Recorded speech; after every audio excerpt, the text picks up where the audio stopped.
Midweek, the Wednesday, thus today means it's the 17th of July 2024. Welcome to the program. Now, let me start by saying this. With the suspected killer of Quarry in Nairobi here, the suspected killer in Quarry in Nairobi County was reportedly arrested after just hours. After that case was reported here in Nairobi, the DCI and other government officials moved with speed after the government and the president also directed that the same person be arrested and prosecuted. We saw the speed and haste at which the DCI and the police moved. He was arrested. My question is, to journalists who only arm themselves with a pen, a paper, a voice recorder, but most importantly, our tool of trade, which is a camera, was shot and armed. I'm talking about Catherine Wanjeri. This was the first time this is happening. Remember when journalists were clobbered sometimes in Eastlands, when Azimio had their rally?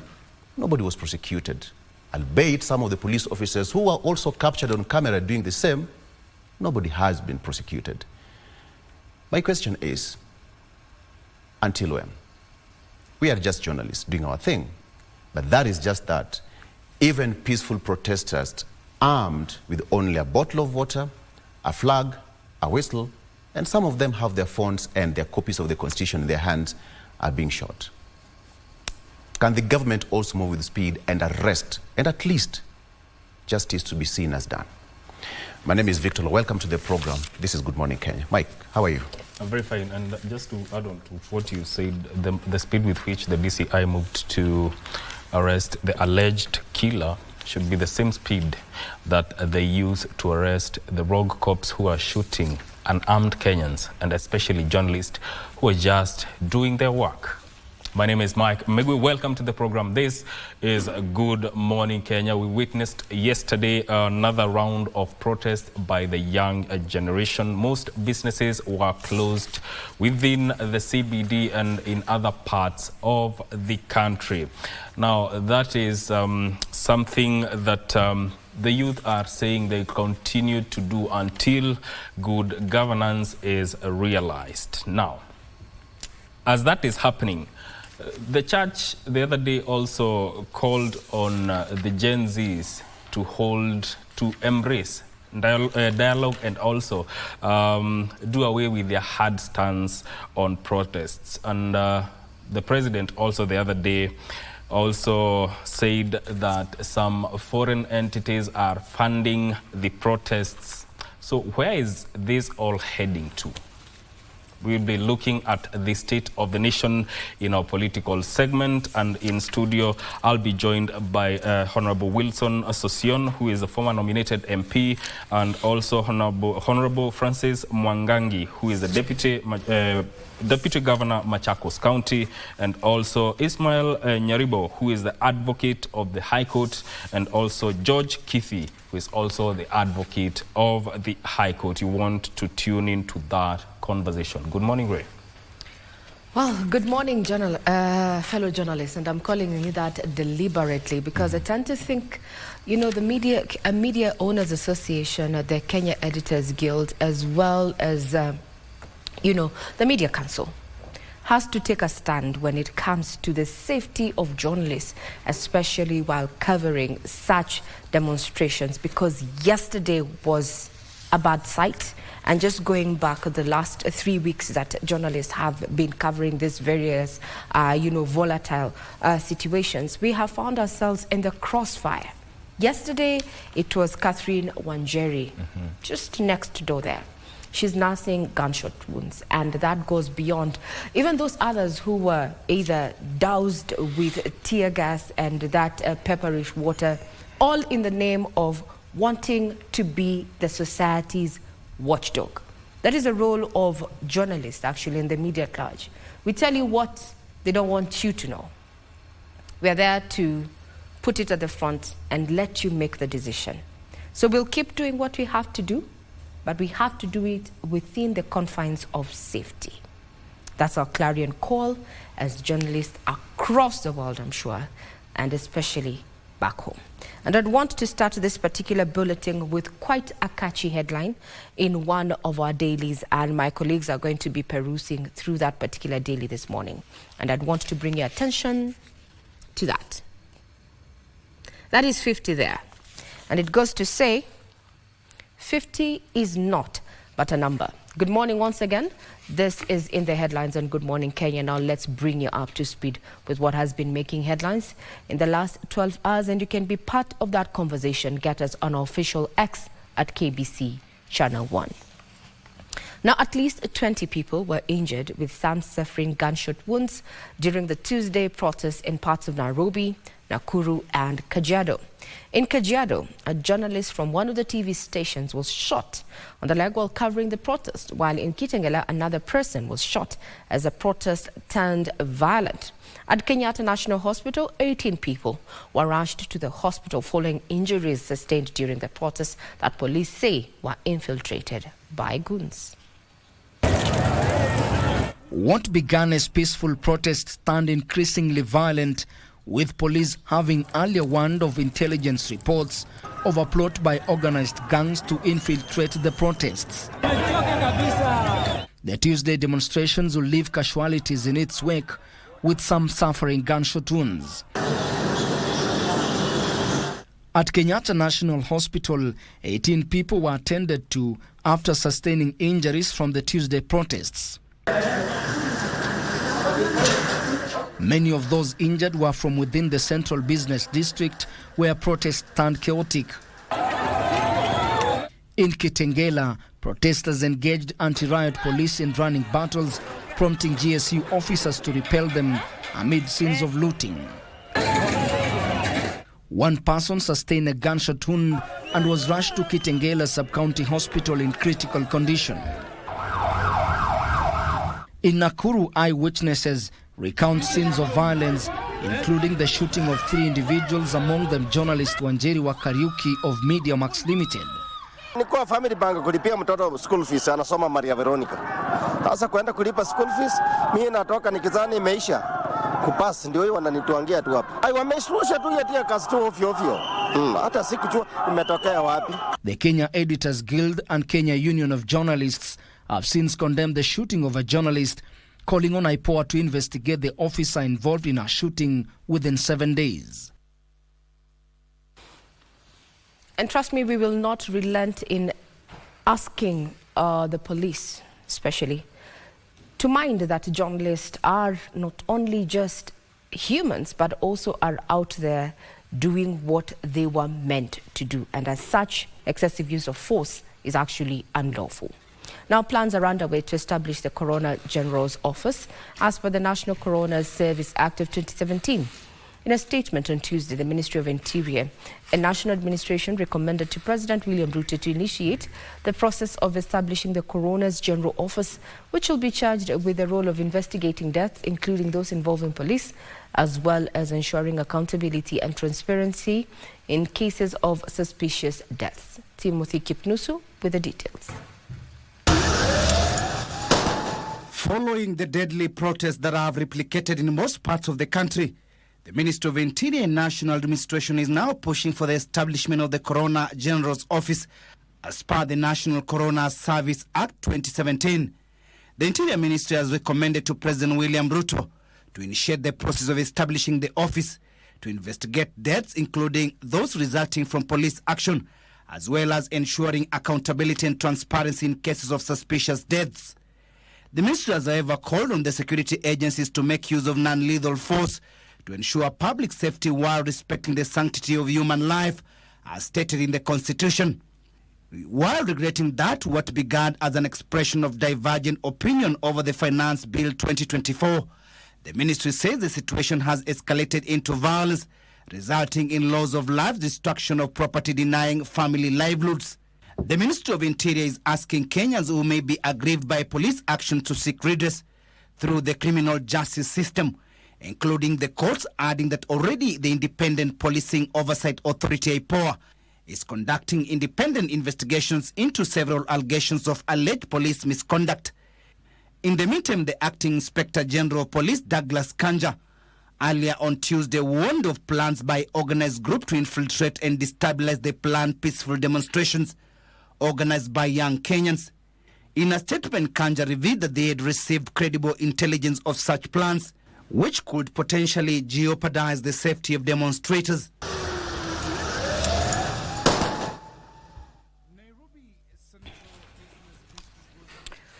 Now, the lawyer of the prime suspect in the Mukuru Kwanjenga Dumpsite killings has opposed his detention, saying the crimes his client was being investigated on were alien to him. Collins Jumaisi Kalishula, that name is quite difficult for me, who appeared before the Makadara Law Court, did not take plea, as the Directorate of Criminal Investigations, Mohammed, sought to detain him for 30 days to complete investigations. His lawyer, John Mainandego, while opposing his detention, argued that his client had been tortured and subjected to inhumane treatment to confess to his crimes, which were alien to him, and therefore it would not be justice to remand him for a month. Jumaisi's troubles began after the discovery of bodies at Quarry last Friday, with law enforcement agencies saying he had confessed to killing at least 42 women. And a day after his arrest, the suspect was presented before a Kiambu Law Court on Tuesday morning. However, trial magistrate Peter Oko declined to hear the matter, stating he did not have jurisdiction to hear the matter and referred it to Makadara Law Courts. At Makadara Law Courts, the suspect appeared before Principal Magistrate Irene Gishobe. Here, the DC asked the court to detain him for 30 days to allow them complete investigations. Your Honor, on the orders I've said that the respondent be detained at Gigiri Police Station or any other police station. A prayer his defense lawyer Mainandegwa objected to, saying the suspect was forced to confess under duress. My client has been subjected to horrendous, inhuman mistreatment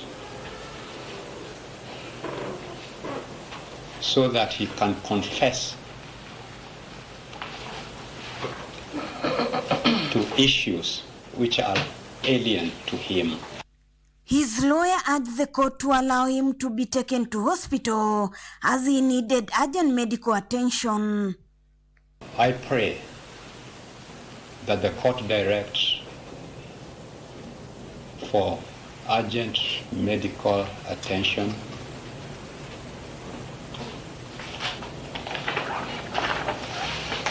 so that even as they do the investigation, he be in a position to engage in such. The case will be mentioned mid-next month. This comes as one more body was retrieved from the Dumpsite on Tuesday, bringing to 12 the total number of female bodies from the Dumpsite. Now, in a twist, following that particular matter that came up in court yesterday, we have, quote-unquote, lawyer John Degwa representing Jumaisi Collins there, saying that confessing in private is different from confessing in court. And you have seen what the police have done by making all sorts of allegations. The police had earlier said that the suspect had confessed to killing a total of 42 women. Plot twist. Now, a report here by one of the dailies that is going to also be featured as we look at what is making headlines there. A journalist took time to go down to where the supposed vampire or killer, the 42 of the 42 women, of the bodies that have been found in the quarry, in Quarry there, in Mukuru, says that they have been made to understand, and this is in regard to Shamahoho market in Vihiga County, where is said to have come from or rather his family is being traced down there. They say they have been made to understand that Mr. Jumaisi once operated a boda taxi business in the trading center. However, the pictures released by the Directorate of Criminal Investigations of the suspected serial killer could not help them rejig the memory of the residents down there. After a 2-day mission to establish his exact home in Hamisi sub-county, the locals exhibited scanty knowledge on the whereabouts of the man linked to their village. We'll be keeping tabs on that. Now, the number of bodies retrieved from the Dumpsite in Quarry increased to 12 Tuesday after one more body was pulled out from the quarry. This comes as families of missing persons continue to camp at the city mortuary in their quest to get answers on their missing kin.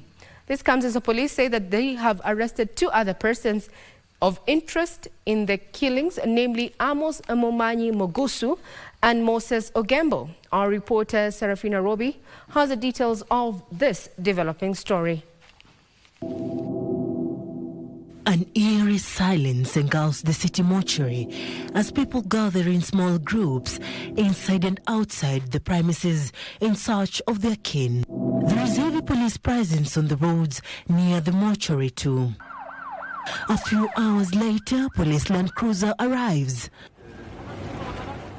In it is another body retrieved from the dump site in Mukuru Kwanjenga, Nairobi.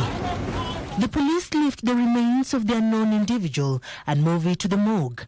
The retrieval of the body bringing to 12 the total number of bodies recovered from the quarry.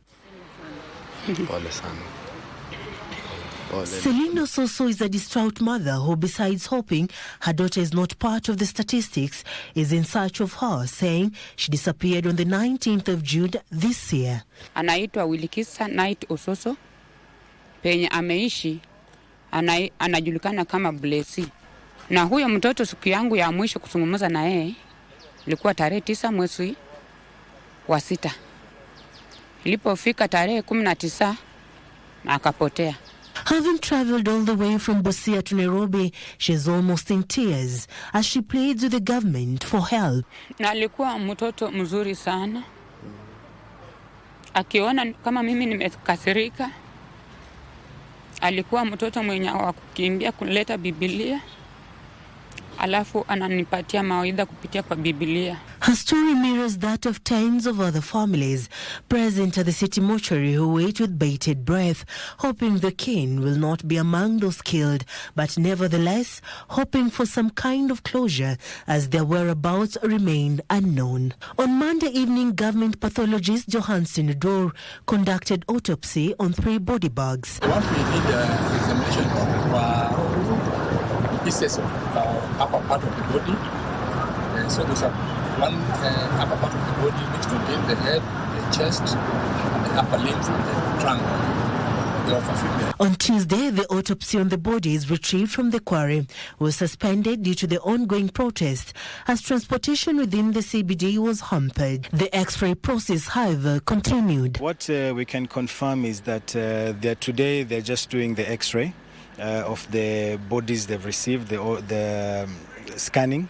There's no autopsy ongoing. This will be done tomorrow. We had, first of all, 8 on day 1. Day 2, we had 5. Day 3, we had 1. And day 4, yesterday, we had 2.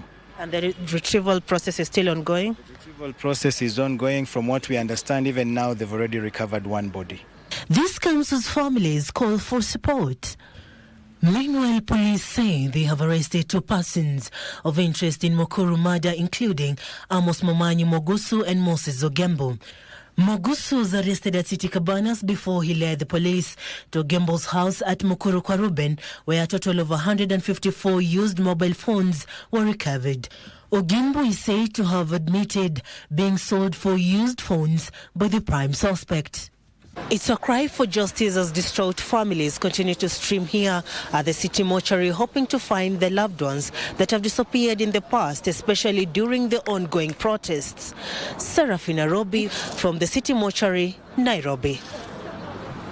Indeed, this is a developing story given what happened yesterday in court, where the lawyer representing Collins has vowed to say that he's seeking to challenge the police claims that his client had confessed and owned up to the killings. We're looking at the killing of a total of 42 women.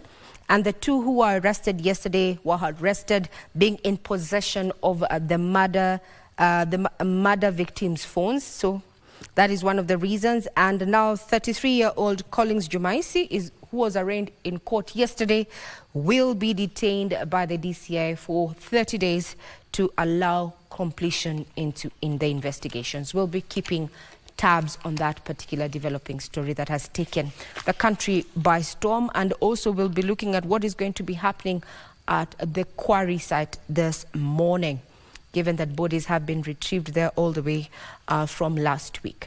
Now, the Dadaab Member of Parliament, Farah Maalim, has denied claims of incitement and instead attributed his words to political rivalry. Maalim appeared before the National Cohesion and Integration Commission over his alleged slaughter of Gen Z remarks that went viral on social media.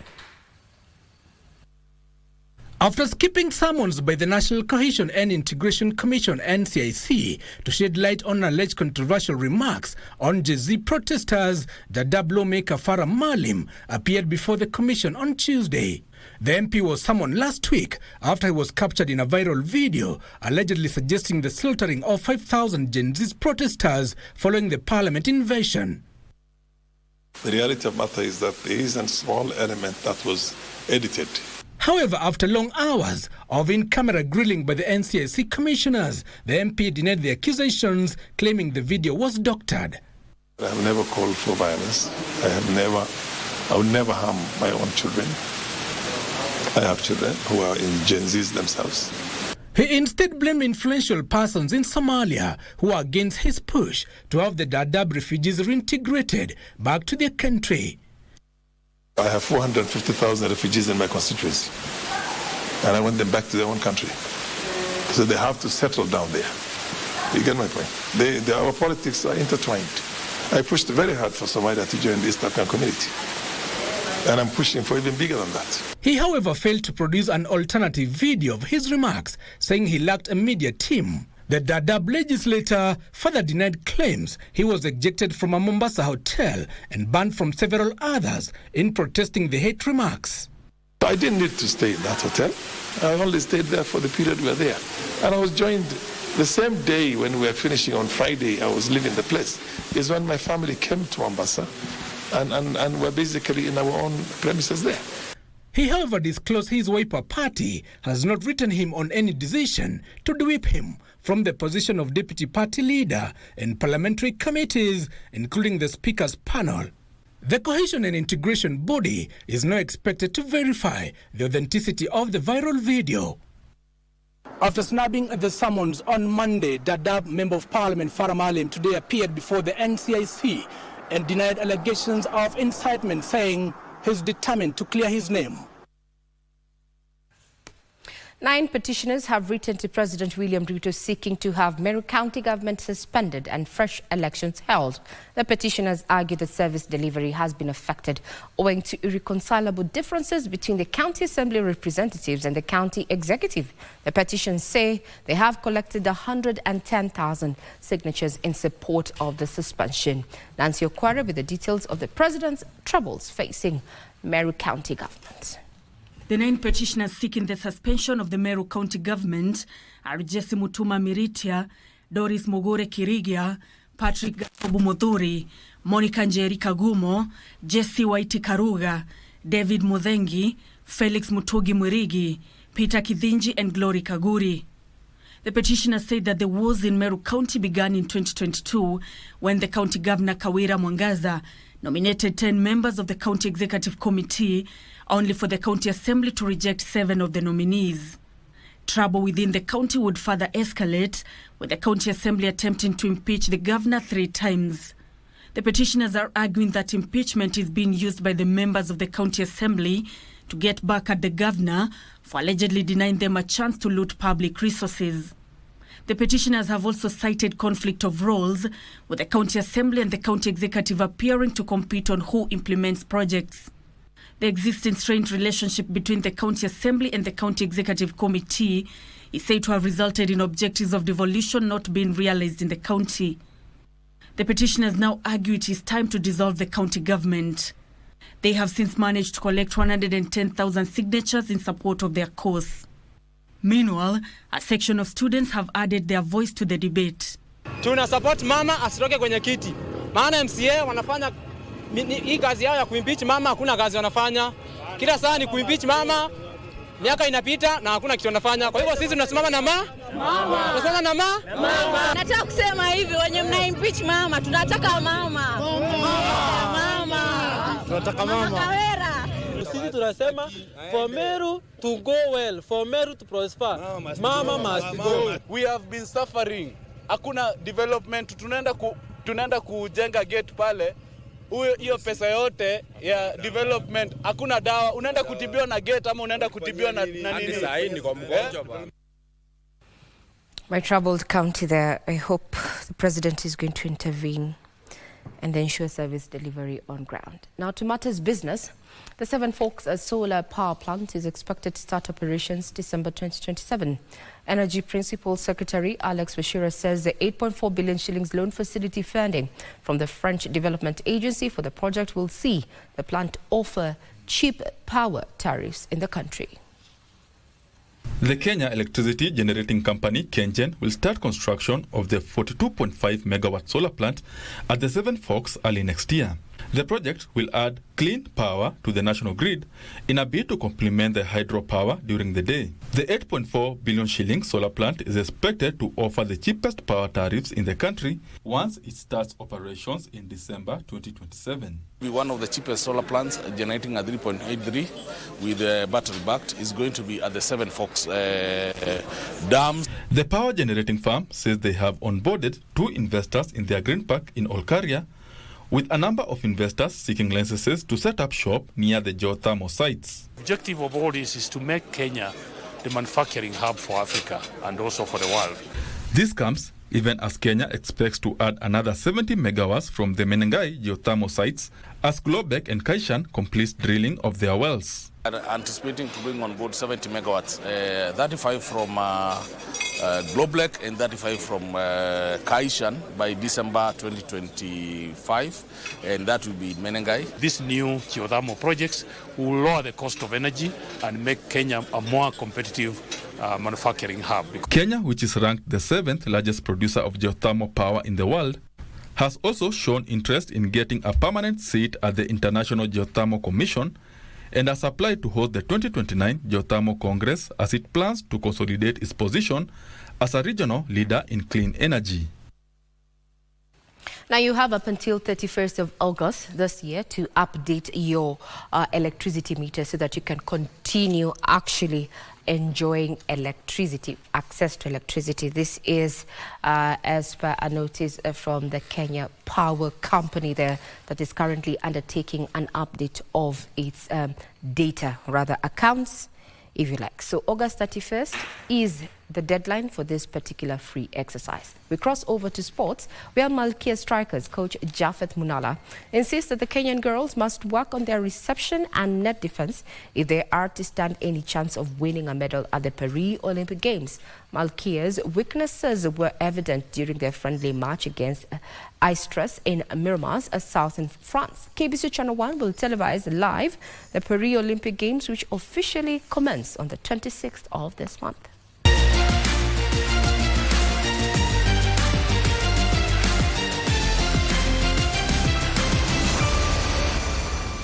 National women volleyball team Malkia strikers continued with their preparations for the Olympic Games in Miramas, playing a friendly match against Istres, which they won in 4 straight sets.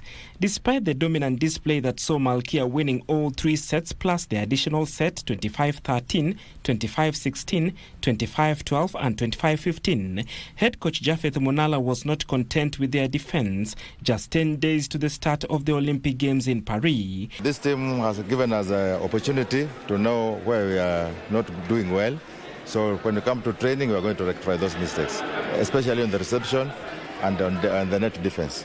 So it has given us opportunity to know where to handle our training from tomorrow. Munala, however, vowed to leave a positive mark when he guides the Kenyan side in the games set to end on the 11th of August. Malkia strikers will begin their Olympic medal hunt against Brazil, ranked third in the world, on the 29th of July, before playing world number 7 Poland 2 days later, and end the pool matches against world number 9 Japan on the 3rd of August. The friendly match has been good. Girls are okay. The team we have played with, they are also okay, but on our side, we were a bit tough, little, but we still have to put more effort. At the same time, the Kenya Sevens team is sealing all loopholes as their number of days to the start of the Sevens tournament have reduced to just 8. The rugby and football programs will begin ahead of the rest. The Kenya Sevens will play Argentina in their opening Pool B match on the 24th of this month, then face Australia on the same day, before wrapping up the pool matches against Samoa a day later. The preparation part of the program is the most important, and so the team is just ready. We are actually looking forward to check into the Olympic Village, as the number of days in Miramas has been quite positive. It becomes quite challenging when you are someplace in one area for a very long time. Mentally and psychologically, even for the boys, they start getting fatigued. And so we are ready for the games come next week. KBC Channel 1 will televise live the Paris Olympic Games, which officially begin on the 26th of this month.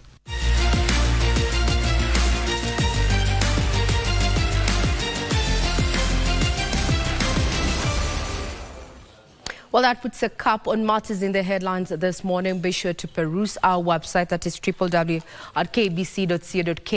for further details. Some of the developing stories that we are going to be keenly focusing on is activities at Mukuru kwa Njenga in light of the recent developments, where Jumaisi is going to be the guest of the state for the next 30 days as the DCI continue with the investigation. So far, 12 bodies have been recovered, and in a plot twist is that his lawyer, Njenga, John Ndego, says that his client was tortured to confess to the killings of 42 women in a span of 2 years.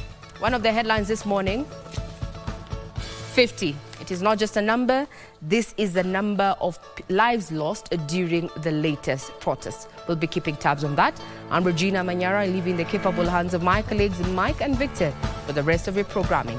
Enjoy your day.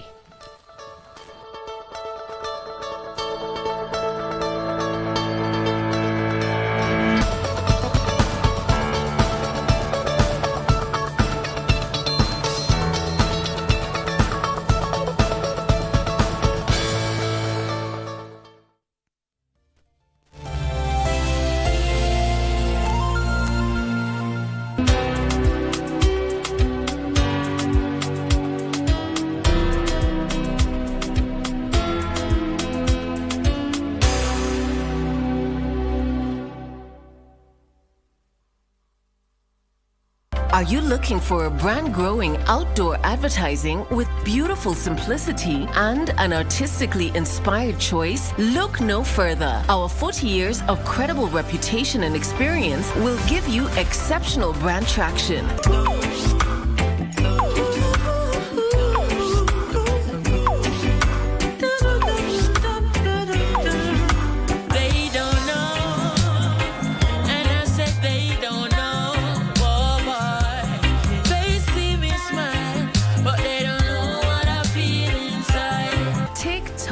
Get your brand on the talk with City Clock. Thank you for joining us on Healthy Living. Stay connected to Voice of America at voanews.com. A look at your kidneys and how they impact your health. And an expert discusses chronic kidney disease and how to protect yourself. And Ivorian psychologist Noor Bakayoko shares some insights on bullying and what can be done. It's important to avoid major events or major health crises. How do you know if your cough is due to a serious condition? We'll have some answers. Stay well and strive to make every day a healthy day.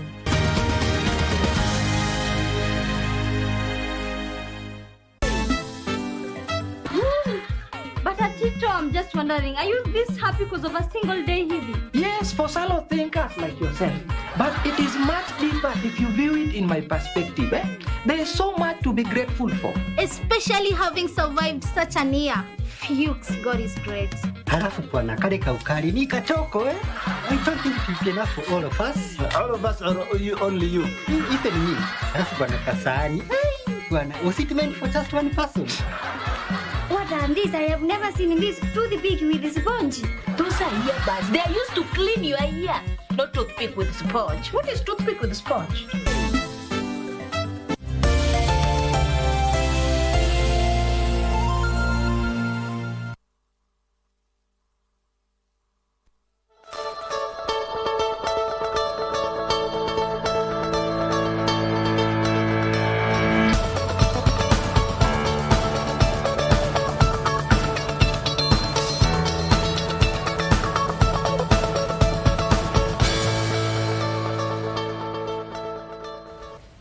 Right, you're watching The Viewpoint here on Good Morning Kenya. My name is Mike Meru. Welcome, and let's look at what is happening in the country right now. And in studio, I'm joined by three gentlemen. Starting with, on my far left is Machakos Deputy Governor Honorable Francis Mwangagi. Karibu sana. Asante. How is Machakos? Baridi. That is the Jerusalem of Africa. Yes. Surrounded by hills. Yes. Yes. And I'm also joined by Wakili George Kithi. How are you doing this morning? Fine, good morning. I appreciate your time for coming. Asante, and sir. also Honorable Wilson Sosion. Mheshimiwa, karibu sana. Good morning. How are you doing? I'm good. Well, a lot has happened, and yesterday the youths took to the streets again. And the first thing that is carried on the front page of the Daily Nation is this: 50, the lives that have been lost as a result of these protests. DG, what do you think of this? It's unfortunate. I think we need not to kill one another.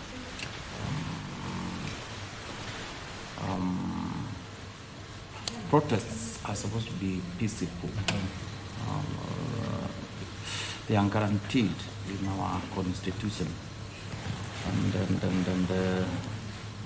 I think we need not to have lost, or actually it is 53 by last night, as per, and this is as per the Kenya National Human Rights Commission. I think we need not to have lost that number of lives. Number two, I think there is new terminology in town. When you look at the 53 lives lost, majority are in Nairobi.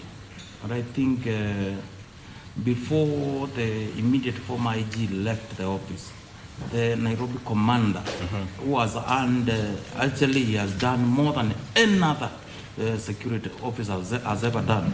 He needed to have left and investigated, taken through the necessary criminal justice system, and probably gotten, but it might delay, it will come. Because we need not to have lost these promising lives of young ones, whose parents and communities have invested a lot, demanding for certain rights which are not being met. It's not a crime. They needed not to have lost. It is unfortunate. Yes. Wakili, 50 are the dreams that send to the afterlife. What do you make of the... Who is to be held responsible? Because this speaks to the excessive use of force by the police. Thank you. Probably I should read as follows. That all sovereign power belongs to the people of Kenya and shall be exercised democratically or through the democratically elected representatives. And then, and that's where I'm going to, the people may exercise their sovereign power either directly or through their democratically elected representatives. I repeat, the people may exercise their sovereign power either directly or through their democratically elected representatives. Then it goes to vest delegated power into institution in the third tier of that article. What has not dawned on Kenyans, especially those that get into any officialdom, either executive, the police, whatever institution, is that when the Constitution says the sovereign power of the people is invested in the people, they may exercise it directly, or. Now the word or disjoins the first and the second tier. So it creates a hierarchy of power. The hierarchy is first, it is the people, and then second, the representatives. And any other institution comes second. So the Kenyan comes first over anything else. In fact, the members of parliament come second from the Kenyans. It is what the Kenyans say, the members of parliament come second. They are therefore, in terms of importance, as oriented within the constitutional dispensation, they are second. It must be done, therefore, that if you see a Kenyan in the streets demonstrating over anything, he is first in time in the Constitution, before yourself, whether you're a policeman or whatever commander you are. This includes executive and the presidency. So the Kenyan comes first. When a Kenyan and Kenyans are demonstrating, in that instance, they come first over anything else. Whatever they are saying at that time is the sovereign power of the people at that time. So the only context in which they lower their standard within the hierarchical architecture of the Constitution is when they then delve into anarchical aspects of that circumstance. But for as long as they're on the streets and demonstrating, they come first to the policeman. The policeman only engages with them as a secondary person. So any power that is exercised, any power, and I repeat, any power, is delegated. The Kenyan has delegated to that person. A person who is delegated cannot be first in time to the principal, and the principal is the Kenyan. And therefore it must be known, at least one day, it must be known to anybody who takes over office in this country, whatever office, either the small hierarchy or the highest office, that he comes second to the Kenyans. Having said so, a policeman, therefore, cannot kill a Kenyan when the Kenyan is protesting. In fact, he takes instructions from that Kenyan. All you need to do is ensure, if it was ideal, they should be supplying water and food to those people. Yes. If it was ideal. If they are disabled, for instance, who are protesting, you must enable them in their motion for which they are demonstrating for or against. So it follows, therefore, that first, it's unconstitutional to procure a killing unit. It is unconstitutional to procure or deploy resources, Kenyan resources, towards killing people. And therefore, that is the responsibility, the command responsibility in law. And lastly, it is for that individual person who kills must, having committed a crime, even under the Constitution, must be held responsible. And by the way, in law we say we can't eliminate crime. You can't. Crime will always be there. That's why first we have laws against every crime that is perceived. So crime, the laws against crime are perceived to be the anti-mischief laws, where then you try to stem out a mischief and threaten. That then, it brings relationships within society as individuals and another individual. The policeman, therefore, must know that ultimately responsibility is personal. So how you handle a situation, having been trained or assumed to have been trained, must be towards one fact, that I'll be held responsible as an individual for this. The murders, therefore, are individual responsibilities and collective responsibility to those who have command over those police officers. All right, thank you. Joining us in the studio is Ishmael Nyaribo, who is the advocate of the High Court. Welcome to the program. Thank you. You're doing fine this morning. I'm good. We are talking about the protests yesterday, and the headline here on the Daily Nation is written 50. That is the number of lives that have been lost. Let me come to you, Mheshimiwa. Where is the restraint, and how do we hold people responsible for this? Well, it's regrettable that lives have been lost in this whole crossfire of demonstrations and conflict, violence, and looting. It has gone to that extent. And I speak with a strong background of having led such demonstrations for close to 100 days in this country. I've utilized Article 37. And I'm happy in all those activities, we never lost not even a single life. What we are witnessing is a wake-up call by all of us. And we must look at both sides of the coin. Let us not look at one side. Let's look at both sides of the coin. That is number two. Number three, let us also understand that the police officers are workers on duty. And while on duty, they use guns, they use lethal instruments to enforce, to protect lives and protect property.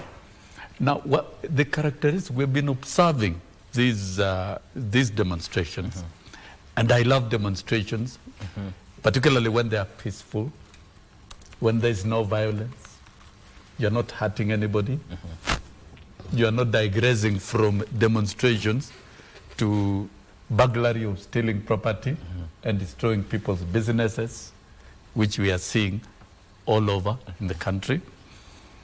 Demonstrations internationally, if they're actually organized, if you are demonstrators, you define yourself and sometimes you even put on the uniform, it is known, you're moving from this time to this time, from this point A to point B at this time. You notify the police, you're protected. And sometimes demonstrators put on similar uniform. We have seen demonstrations in South Africa, and they don't do it every day. They do it periodically and in an orderly way. What we are witnessing in Kenya, to me, they don't meet the threshold of demonstrations for petitions. They've gone on and they've graduated into activities of violence. You cannot distinguish anymore. Peaceful demonstrations, as envisaged under Article 37. The threshold of the law must be met first. It must be peaceful and armed, notify the police, specify even the routes.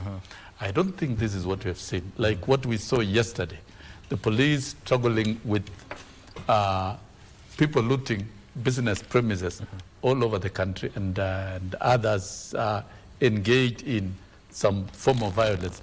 I don't think this is right. We've got to get back and redefine. And I think this goes back to Parliament, our legal minds here. So that then, how do we ensure that citizens enjoy the provisions of Article 47, 237 peacefully, without being limited?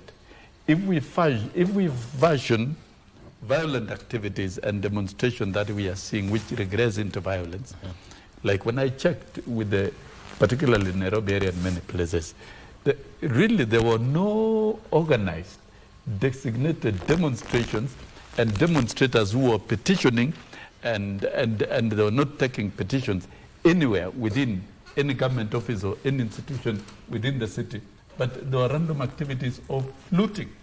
So when the security agencies report activities of looting, do we still call those activities peaceful demonstration as provided for in Article 37? I think we should elevate the activities and define more activities of demonstrations, picketing, through clear legislation that does not hinder the rights of people. We've had the provisions under Article 1 of the Constitution. The people can exercise their power. But exercise through legal and constitutional means. Where it gets to violence, you even lose the meaning of those demonstrations. Now, when this activity started, it was against the finance bill, which has since been withdrawn. And the president has responded by acting on very many issues of concern with respect to governance. And now the demonstrations we are seeing this week, the agenda is not clear. You must have an objective. when you're taking out people to the streets, you must have a clear objective, outline it, communicate it, and submit to a particular office. I think what you're having now, we are losing the plot. Either the Gen Zs, the programs of Gen Zs has been hijacked by another syndicate of a group that is characterized by violence. And when it gets down to losing lives, it should touch each one of us. And particularly, the president said all these deaths, they must be investigated and accounted for. Whether they were caused carelessly by the police or there were justifications to engage in for such. So it has to be, each one of them must be accounted for. That's a fact for sure. Thank you. But okay, finish your point. Yes, but when you get to these violent activities, if we go back again, look at the burning of the City Hall. Is that part of demonstration? Azon? Is Azon part of demonstration? I want to be told. Burning of the Supreme Court? Is it part of peaceful demonstration? Yes. Pulling down the fence, the perimeter fence of Parliament, burning property in Parliament, destroying property in Parliament. To me, I want us to draw a dichotomy. Thank you. If it reaches a day that all Kenyans can swarm the streets of Nairobi and demonstrate peacefully without threatening anybody's life, without breaking property, without destroying businesses, I think that is the right time we'll be having.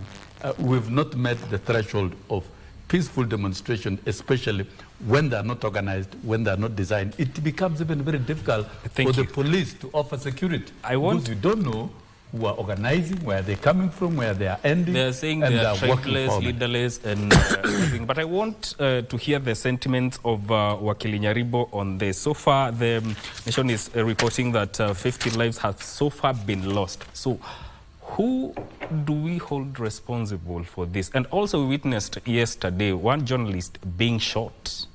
Who do we hold responsible for that? Thank you. Michael, I want to agree entirely with the view that violence is not acceptable in any civilized nation, especially where you are having a civil activity. I mean, there should be no need for loss of life. I also want to agree that, you know, picketing should, as constitutionally provided, should be peaceful. There should be no occasion where property is actually lost, or people are killed, or property destroyed, or people, you know, hindering others from accessing their services. Because picketing does not mean countries stand still. It means that a group of affected people want to express themselves in a certain way freely, and they probably want to, you know, take a memorandum to a particular, you know, authority. In this case, in the current scenario, it is a section of Kenyans who are actually protesting against bad governance, the way I understand it. And I think from my poor statistics, about 70–80% of Kenyans are really, you know, not happy with governance the way it is happening. Having said that, now, who should enact that legislation that would then prescribe the rules for protesting and picketing? It will be Parliament. It's not me, it's not us here individually, it is Parliament that should enact that. And there is no attempt made by parliamentarians to actually try to arrest that situation by creating a rule or creating rules that would actually say, we allow picketing, but this is in our proposal how it should happen. And that law will have to be taken to the people, so that people suggest that, no, we want to be protesting from a certain moment to, another. And if you look at the Gen Z picketing, they are actually doing it from 12. They are organized. If you look at the way they are doing it, they are not starting at 7 in the morning like how it used to be done previously by politicians. They are starting at 12. So in a sense, they are actually giving the country some moment, some time to do what they want to do. So we cannot condemn that as, unruly yet. Then when you talk about You know, the problem with our society is we are not used to self-expression, free self-expression. We are not used. We actually think that whenever somebody wants to come up, we should kind of check him and ensure that his views are not divergent from our own. And this is a different source or a different place from where the Gen Z are coming from. The Gen Z want to express themselves. In fact, they say without a leader. So I think we need to appreciate where they're coming from even before we actually, you know, blanketly condemn them. Now, at what time in our history, Michael, if anybody can tell me, did any government of the day allow peaceful picketing, peaceful demonstrations? At any time, if you can cite, Mr. Sosion says, Honorable Sosion says he has led protests for 100 days, and I remember that, I've been around. I also remember he was in the union when he was always, the government was always harassing him. When he was in NAT, I remember so well, I wish somebody can play the clips. They did not even allow you, even when you are in an organized NAT, you know, a union, a legally recognized institution, the government did not easily allow you to actually picket with teachers, you know, fighting for the welfare of teachers. So we are yet to see a government in Kenya and in Africa that receives notice of intention to demonstrate, accept it, and, you know, bring out some suggestions. I saw former Minister for Security trying to trying to prescribe some rules after he was under intense pressure to say, oh, okay, if you go, first of all, he said, we do not condone any demonstrations, he said. Then he came up and said, okay, you must observe the law when you are picketing. So, in my view, really, this blame should be taken where it belongs, and with a lot of humility, it should be dropped at the doorstep of the government. Now, you've talked about destroying property and all that. And my colleague here, my learned friend, Mr. Kitty, says that there will always be crime. Of course, you need to give him another time to qualify that, because it's not be assumed that we... But it is true that by human nature and by dint of where we come from as humanity, there will always be people who are offside. Before you cut me short, who then should be responsible for the violence, for the murders, for the destruction of property? To be very honest with you, again, I take this blame straight away to the government doorstep. Hold it there, hold it there. Let's take a break. I'll come back to you. To explain this. I'll come back to you. Let's take a break. I'll come back so that you can finish at that point. Let's take a short break. Don't go too far. This is Good Morning Kenya.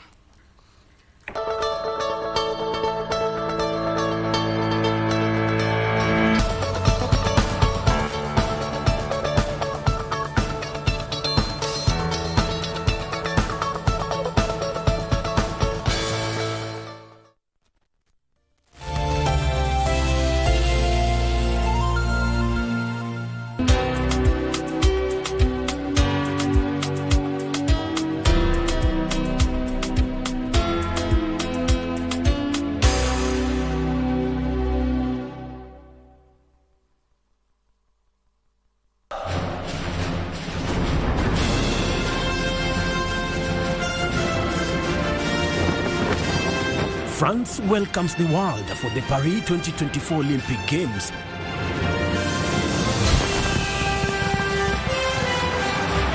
In this edition, Heroic Team Kenya is pushing boundaries as well.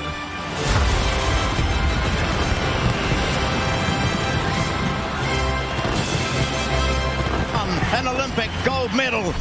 More significantly, Kenya is intent on claiming victory at the quadrennial sporting event comprising of 45 sports that will be staged from 24th of July through to the 11th of August. Here comes a dose for everyone. Yes, it is! For the athlete, it is chasing a dream of a lifetime. And for the fan, witness history in the making, live and exclusive on KBC Channel 1, your true sports partner.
Welcome back. This is The Viewpoint, and we are talking about matters state of the nation. Before we went on a break, Wakili Ishmael, you are saying something. Yeah.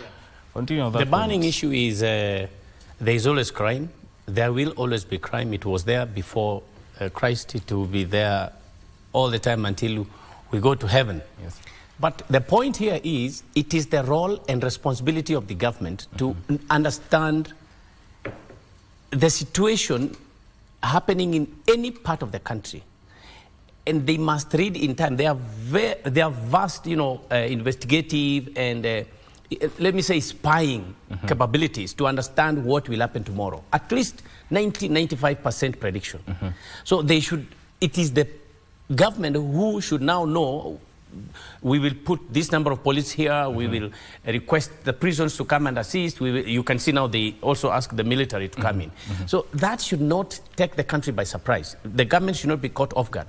So when you say that some people are actually going to destroy property, why don't we have police guarding our buildings and standing along the properties instead of seeing young people walking on the road and then throw tear gas, disperse them, make them disorganized, and then start to say now there is some criminal who has taken advantage of this tear gas, now he's stealing. So that's why I say the blame should squarely be taken in the government's doorstep. Okay.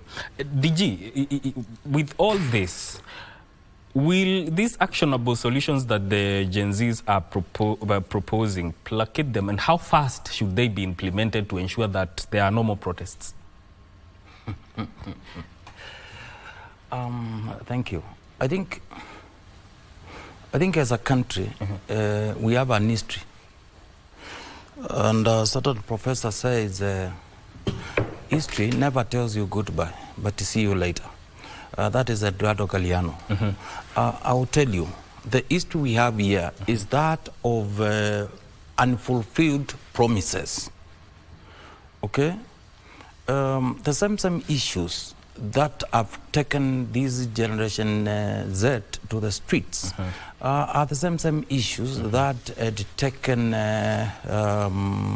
Azimio La Umoja, One Kenya Alliance, to the street.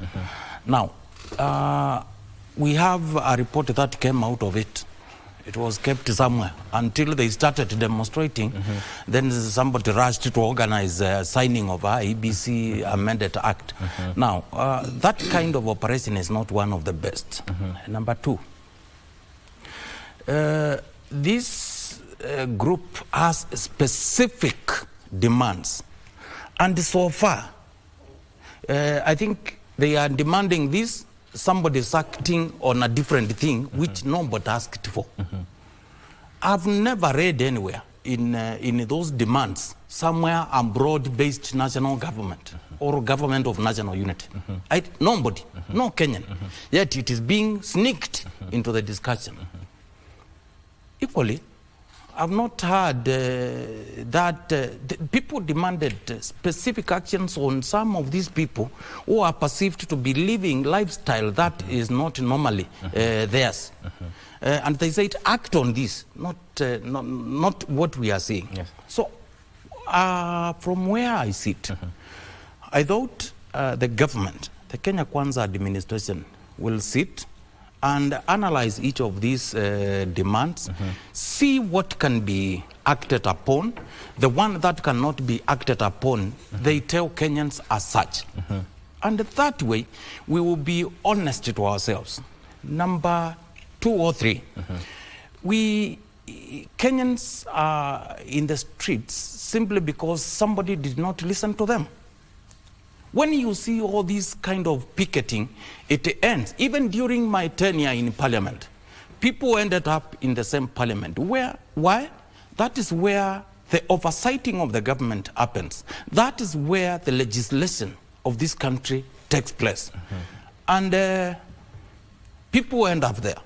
But when you publish something, Kenyans give views in a very honest and in a very objective way, and then somebody decides to call a grouping and tell them, go and pass this, and blindly, without even listening to the people who send them there in the first place, they go and do what they were instructed to do, then Kenyans have a right to exercise, as lawyer Keith said.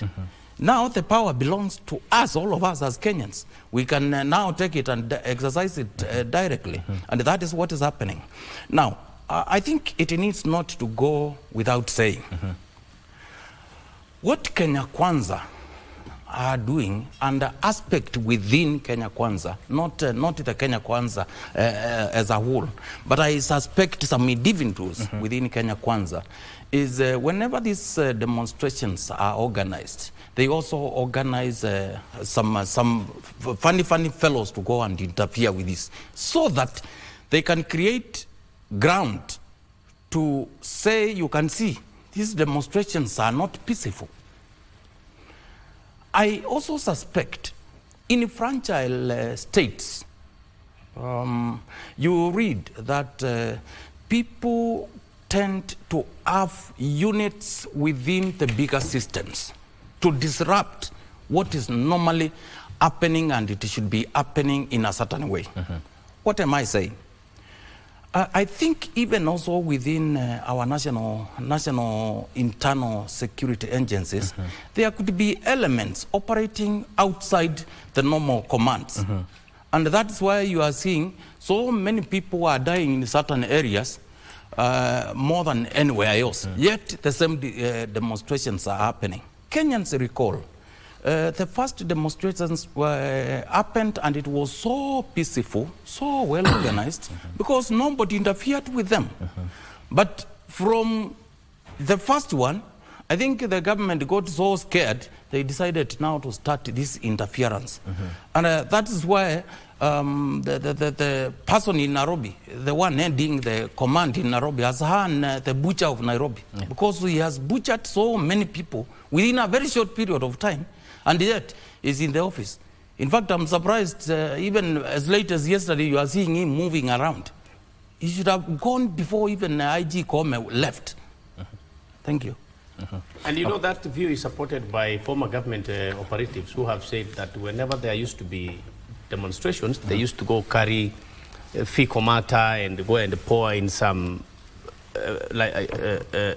field where the groupings, the meetings will be done. So it's not really just a statement. It's really a fact that government can actually sometimes disrupt. Let me engage Wakili Kithi on that, and the aspect of governance and policy. What is the future of civic participation from a point of accountability for the citizens, given what is going on right now? Well, my view probably, even as I associate myself with the views of my colleagues this morning, I look at it slightly different. The Constitution has created three arms of government. We have the executive, we have the legislature, and we have judiciary. All of them are important, and we behold them as equal and complementary to each other. But my view is that the importance of each of those arms depends on the situational circumstances as will prevail at a time. For instance, in a normal day run-to-run, day execution of duties, the executive will be beholden to the mwananchi.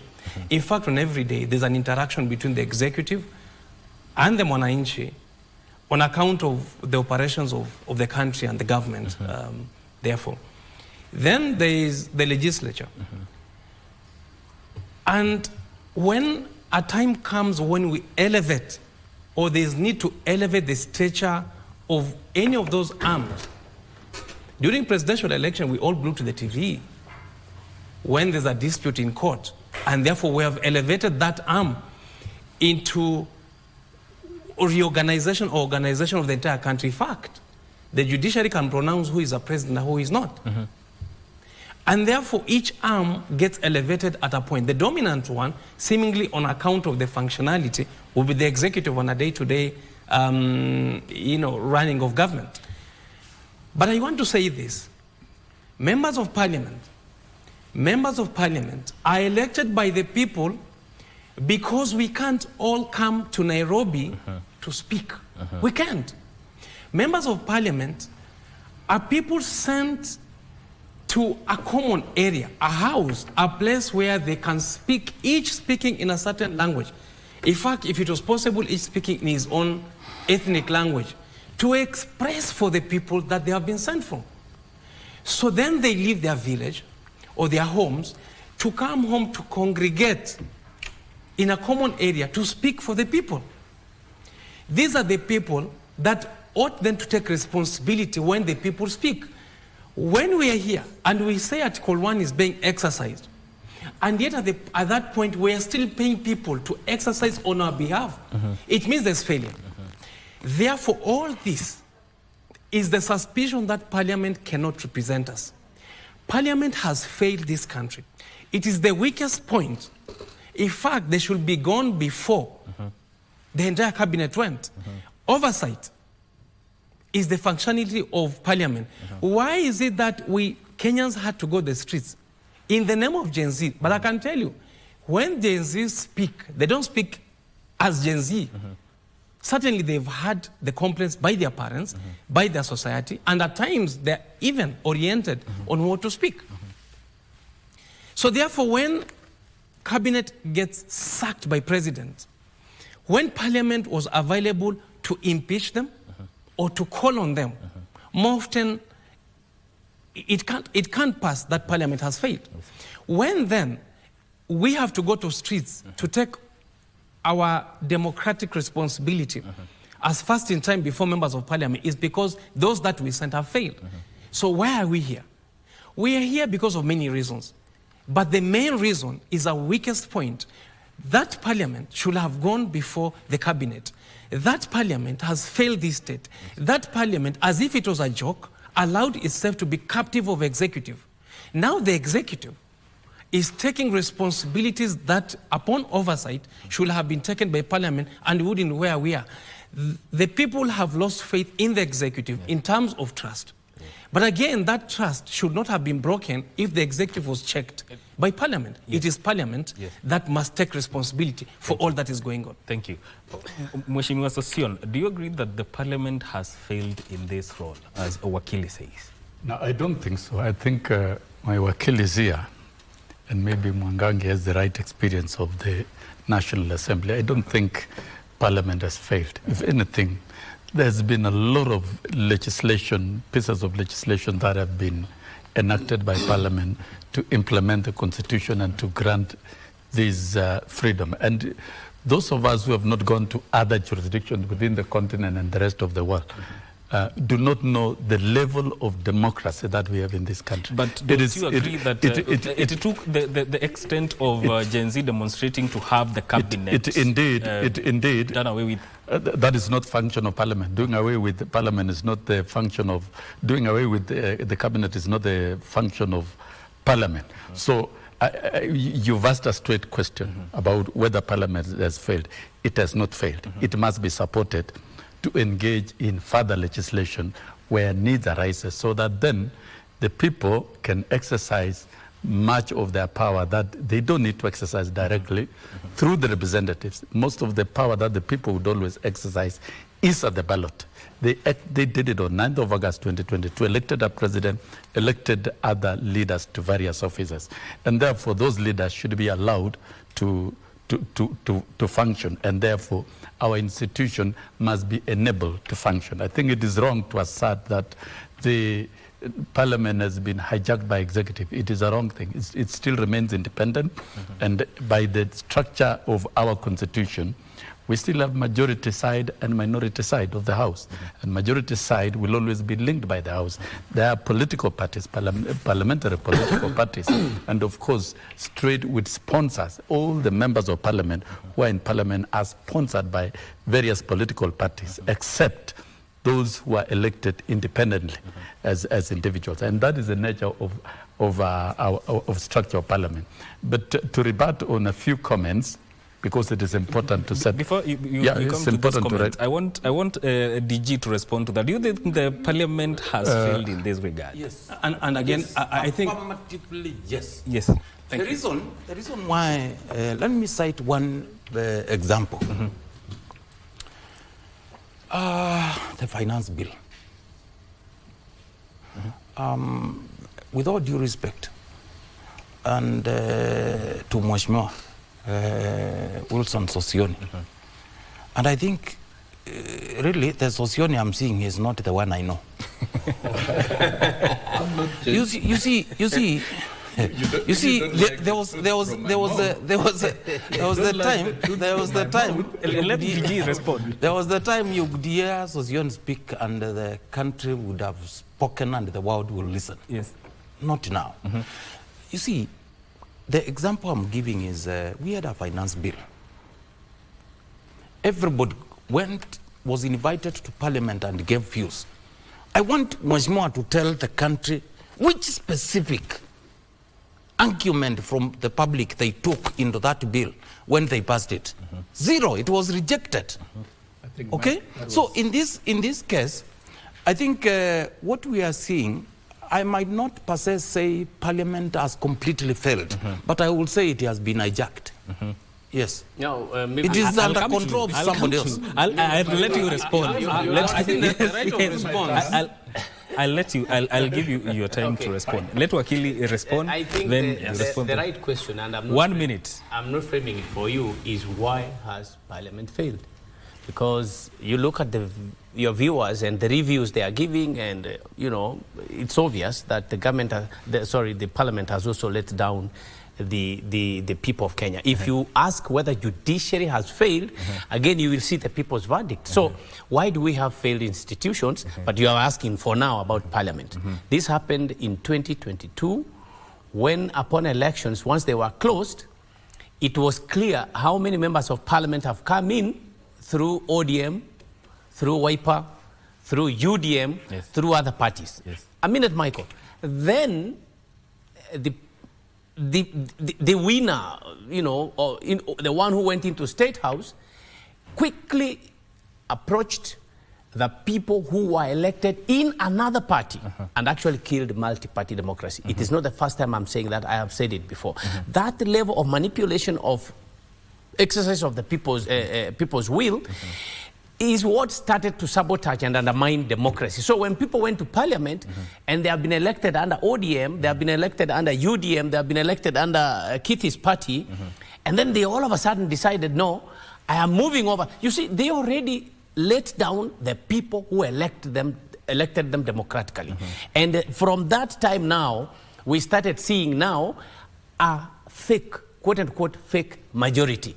And therefore, the fake majority decided actually to pass legislations that were not acceptable to the people, because they were not answerable to the people. So if you look at the reasons why our democratic institutions fail, you should get it: a sapping authority of the people by the executive.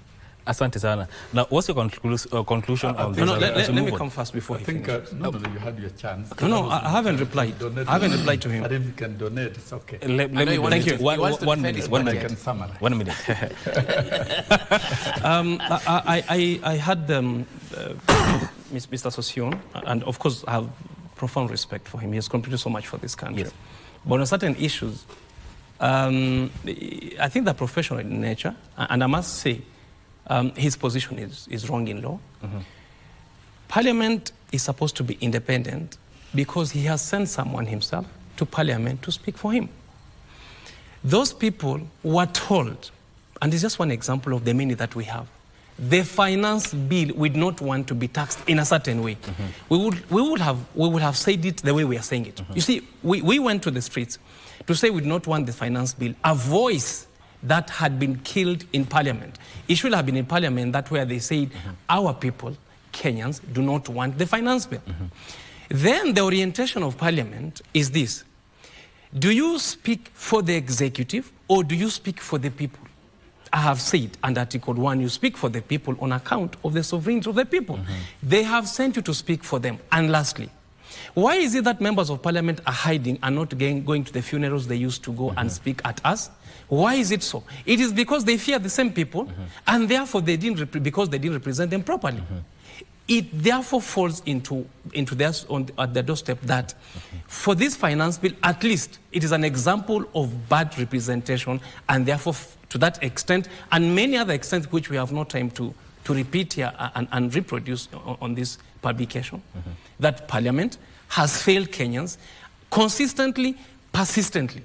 And it was on that account that we chased them from funerals. We even have chased them from churches because they did not represent us and they did not speak for us. Yes. They should be allowed to pray at least. Honorable Sosion, now it's your time. Respond to those sentiments. Yeah, thank you. I think we are all entitled to our views, and that is the beauty of our democracy. If in your own view you think Parliament has failed, then you're entitled to that right. But I think Parliament exists as per our Constitution to perform three things: to legislate, to oversight, and to represent. The 13th Parliament is in even oversight. We have seen ministers answering questions on the floor of the House. It's a progressive step from the previous arrangement. And from legislation, demonizing the finance bill and branding Parliament as having failed, I think is wrong. In any case, the bill has been referred back to Parliament, and Parliament has the right to reject the President's memorandum by raising 2/3. Parliament is guided by strong traditions and strong rules for those of us who have been in Parliament, and therefore it doesn't qualify for us in a talk show like this one to pass a blanket judgment that Parliament has failed when we have not looked at, when we have not audited the specific activities that Parliament undertook, including even taking this finance bill, which was not originated by Parliament. The finance bill was originated by the Treasury and tabled by the Cabinet Secretary, Treasury, and Parliament simply processed it. It took it through public participation. The public gave their views. They were analyzed. Certain tax variations were executed in that bill. And to me, to date, that bill was innocent. The finance bill was a revenue-raising measure. Now, back to Parliament, there is a supplementary estimate that is going to see the cutback in many areas, including county revenue allocation that is going to reduce to 380 billion. That's the truth. And if we discuss that, we are going to take a whole lot of time. I therefore dare say that as Kenya, we have one of the most orderly parliaments. And that parliament will always have the majority. It will have the majority as guided by the Constitution. They will be the leader of majority. They will elect the speaker. They will operate in that manner. There will be government-sponsored bills. And government-sponsored bills will be tabled by the leader of majority. There will be the process of debating. There will be the process of public participation. There will be the process of the third reading where every clause will be scrutinized. Michael, and the members of Parliament will be able. No, it's right. The point of order, just because the President has rejected the finance bill. Yes. Now, the people of Kenya have rejected the finance bill. Yes. MPs have accepted the directive from the President that, yes, we will take back the bill. Yes. Honorable Sosion, really, and for your viewers, is there anything to discuss about the Finance Bill 2024? Let's tell Kenyans the truth, even you as a lawyer. The matter is referred to Parliament, and the President has recommended deletion of all the clauses. Those are the powers vested on the President. And that bill is dead. It is buried 10 feet deep. And that one for avoidance of doubt. But you see, Parliament has powers even to reject the President's memorandum. That's the process. I was only outlining the process so that you don't understand. It is not dictatorship. It's a process. And it's a very detailed process that you cannot skip. So therefore, we cannot accuse Parliament. Now, back to other issues that really we need to make it straight, because you raise the issue of Gen Z is what is keeping us here. That, the issue now, the Gen Zs are saying the lifestyle audit is not done, the broad-based government is not what was asked for. Gen Zs raised issues of corruption. Gen Zs raised issues of governance. And Gen Zs raised quite a number of issues. And the President said, yes, we must listen to Gen Zs. Who are the Gen Zs? These are almost the products of free education of Kibaki.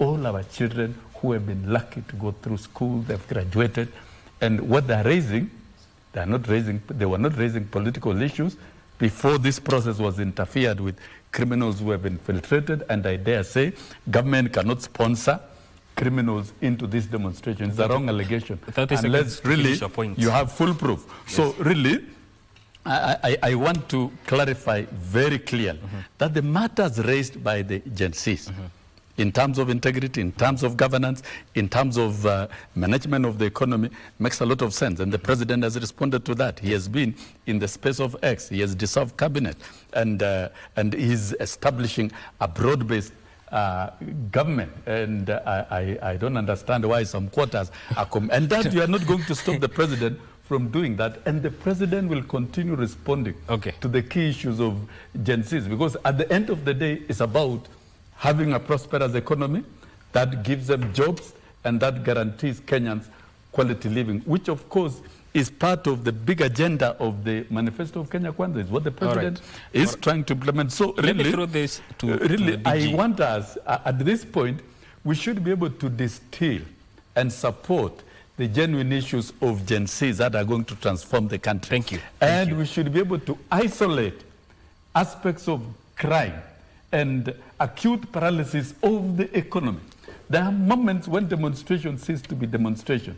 They become absolute, real paralysis where you destroy property, you want to paralyze everything, everywhere. I think that is not right. Let's have orderly demonstrations that are peaceful, that meet the threshold of the Constitution. It cannot be very business, please. And very lastly, we have seen the Gen Z's agenda, it has now gone down to the counties. We can see activities in the counties. Yes. The county is being put to account.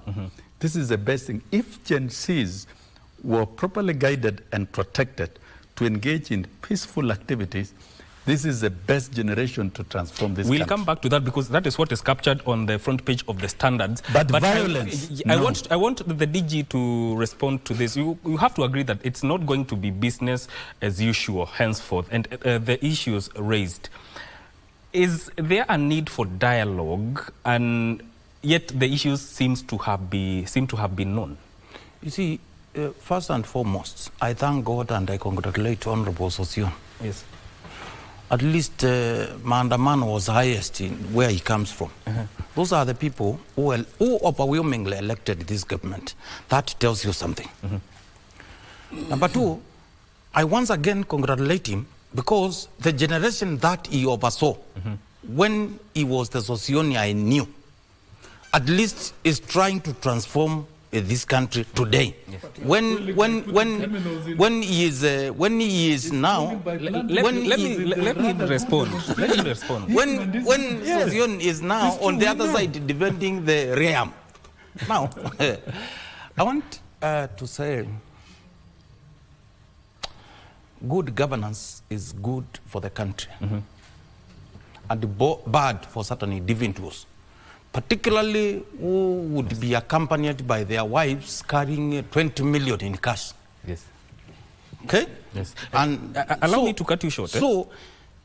Allow me to cut you short, because Wakili Kithi is leaving. I want him to respond to that aspect. Then I'll come back to you. Okay. Yes. Because Wakili Kithi is leaving. The need for dialogue, yet the issues are known. Yes, your take on that? I don't think there would have been the space for dialogue if there were no demonstrations. But most importantly is there is a continuous friction, and it's not only this time, there'll always be, between citizens and those that have elected into leadership on account of the space that leadership would want to exercise vis-a-vis the space that the citizens find themselves in. There is always a tendency of the executive to overload themselves on the citizens until the citizens check on whoever they have elected. Which is this? The relationship, therefore, in a democratic setup will be that after every 5-year cycle, you divide yourself into certain biases. So you may have 5 people to elect.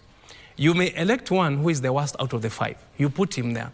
But it is not the question of who you've put there. It's what you do to that person to put him on a straitjacket to do what you need him to do. And therefore, the birth of Gen Zs, the protests, should be continuous. Let me tell you this, and you may not agree with me, but we must continue to pump fear into the hearts of those that are in leadership. for them to respond to our needs, the citizens' needs, as opposed to allowing them to offer largesse and exercise their power over the people. They can only exercise that power in the context of fear for the people. I have said before, and I'm saying it now, a leader who doesn't fear the people cannot act for the people. It must be that for every instance in that office, as the Constitution provides, you are holding it in trust of the people. It is not your position. It is what the people say. When the executive makes promises, for instance, and that's my last point, when you are campaigning, you make proposal to the people. That becomes a promise, because we elect you on the basis of what you've said. It is not enforceable in law. Me and my colleague here can't go to court to represent anyone to say, you say this, you've not done it. It can only be done in the context of Article 1. And therefore, this is the right moment now and continuously, and for any other president, not just this one, for every promise made must be checked through protest, if need be, for that delivery to be done, because you made a promise, we elected it for that promise alone. And if you say free education, it must be free indeed. It must be some semblance of it, so we can't take the minimum. Kenyans must take the most, and therefore Gen Zs are doing the right thing to ask for the most. Whether it has been done or it has been promised to be done, the pressure must continue to be there for it to be done. It is about the people's power, and the people's power is to enforce their only power in Article 1, that what must be done, must be done. Thank you. I think I'll let you go because you're crossing over to radio, but we'll continue with this conversation. But we'll do that after this short break. Thank you.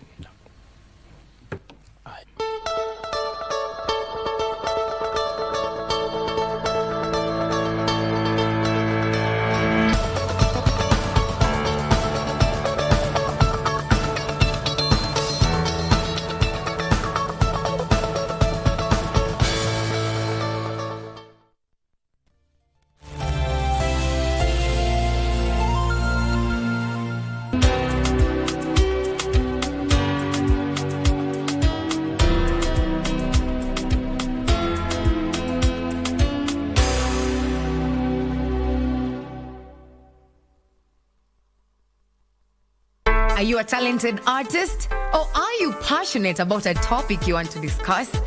But money can be very hard to find for an upcoming artist.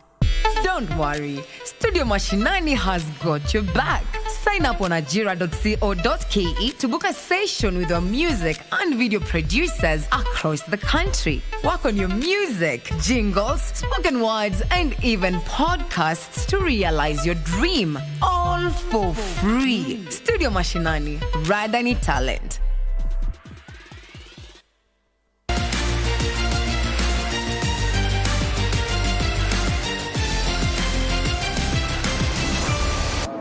First of all, my name is Dennis Mwanzo. I'm a Venom as a team name. Na mi train sprints hapa Nyayo na Kasarani, na sipagui huwa na train both Kenya, Uganda, hizo zote. So mi train ma sprinters, na sasa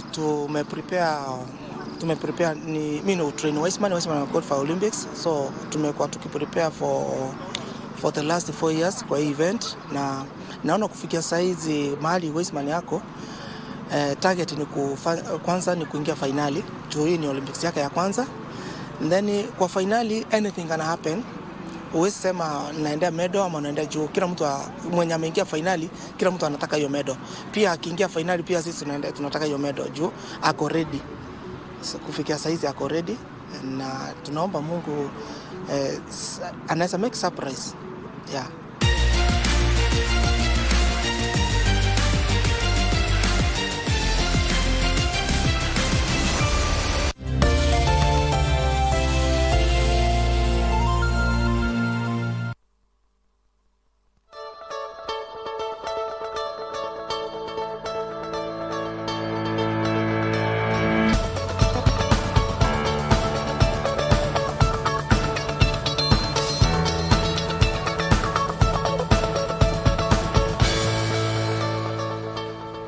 Indeed, you're watching Good Morning Kenya. This is The Viewpoint. And DG, there's something that Wakili Kithi has said about leaders fearing those who have elected them, for them to act in their interest. I want you to respond to that and also continue on the point where dialogue and the importance of dialogue, yet the issues are known.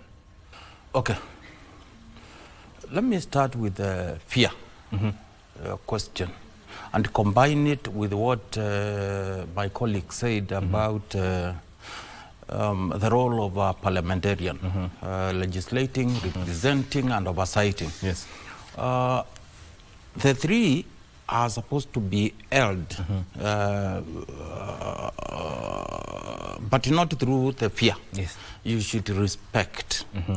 You should respect the people you represent. Respect their views. You need not to fear them. Why fear them? They elected you. They are your people. Yes. You are among them. They just picked one of them to lead them. You need not to fear. So I think you need to, if you respect them, if you respect their opinion, if you respect their views, you will carry it to the National Assembly and say, particularly during the passage, because Honorable Sosioni will tell you they have tyranny of numbers, we need to hear that voice and say, from where I come from, either Kirinyaga or Radienda or somewhere, you say, my people are saying 1, 2, 3, and therefore I fought to reject this particular bill because my people have said the following 1, 2, 3. That is not fear. That is representing your people. That is respecting the opinion of your people, despite what you yourself you could be, what your view could be. What about the political implication of that? Let me quote the current president. One time as a minister for agriculture in Parliament, and then there was a coalition government in place. During that scenario one afternoon, it is actually him who questioned the then Prime Minister about the date of the election and whether the country was ready. Then during the answering, the Prime Minister, I think he made a mistake of saying his thoughts. He said, I think the election will be, and he continued. Then in retaliation, the then minister, I think, was it agriculture or higher education, one of them, he said, Mr. Prime Minister, we are not asking about your thoughts or what you are thinking. We are asking the policy of the government and what is there in the place concerning the coming election. In this case, an elected leader, you are not representing yourself. You are not representing your views. It is those people and you need not to fear them. The issue of dialogue. Issues are known. Let's just go and implement them alongside the Constitution. And by the way, if after the third President of the Republic of Kenya left the scene of leadership, if we continued as a country to implement the development blueprint that he left behind, Vision 2030, this country could be a different country today. Now, I want you to respond on matters that dialogue, get the issues are known. What's your views on that? As far as the current picketing is concerned, and what the GNC are telling the president is they have nothing to tell him about stopping corruption. They have nothing to tell him about good governance, about offering services to the people. So they are telling him simply implement them in accordance with the existing laws as of now. Like Sosyon said, now they are also saying this corruption is not just targeted at the head of state or the current CSS and PSS. It's all leadership in the country. So, and no one needs to feel as if he individually is being targeted. So the members of parliament should have properly checked executive.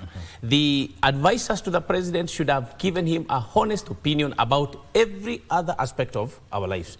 They did not. So because of that, the agency came up and said, now we have elected you to serve us, but you are actually serving yourselves. And then they started the picketing. So I don't think there is need to say we need multi-sectoral, political parties to sit down and discuss. They are simply telling the president. Now, the same way the president fired cabinet, the same way he signed the IBC bill into law, there are a raft of measures that he also needs to take. And this is where now I lower my guard in terms of when and up to when should the president then be given that chance to do exactly everything that the Gen Z want or the protesters want. He should be given that moment, whether it's a month or 2 months. I keep saying this, that since you have laid down your requirements, now let us give him a month or 2 months. Then now we come back and say, oh, he actually pretended again, and then we go back to the street, because it is our right to picket, it's our right to go back to the street. But in terms of let us sit down and talk, it has no meaning to anybody, it has no meaning to the agency, it has actually no meaning now even to the opposition. So let the president simply implement and contain his people who are both extravagant and very corrupt. Mike, let me, before I understand, he has an appointment. No, he has an appointment outside Nairobi. There's something he has said which is very important. Yes. I think I have a different opinion.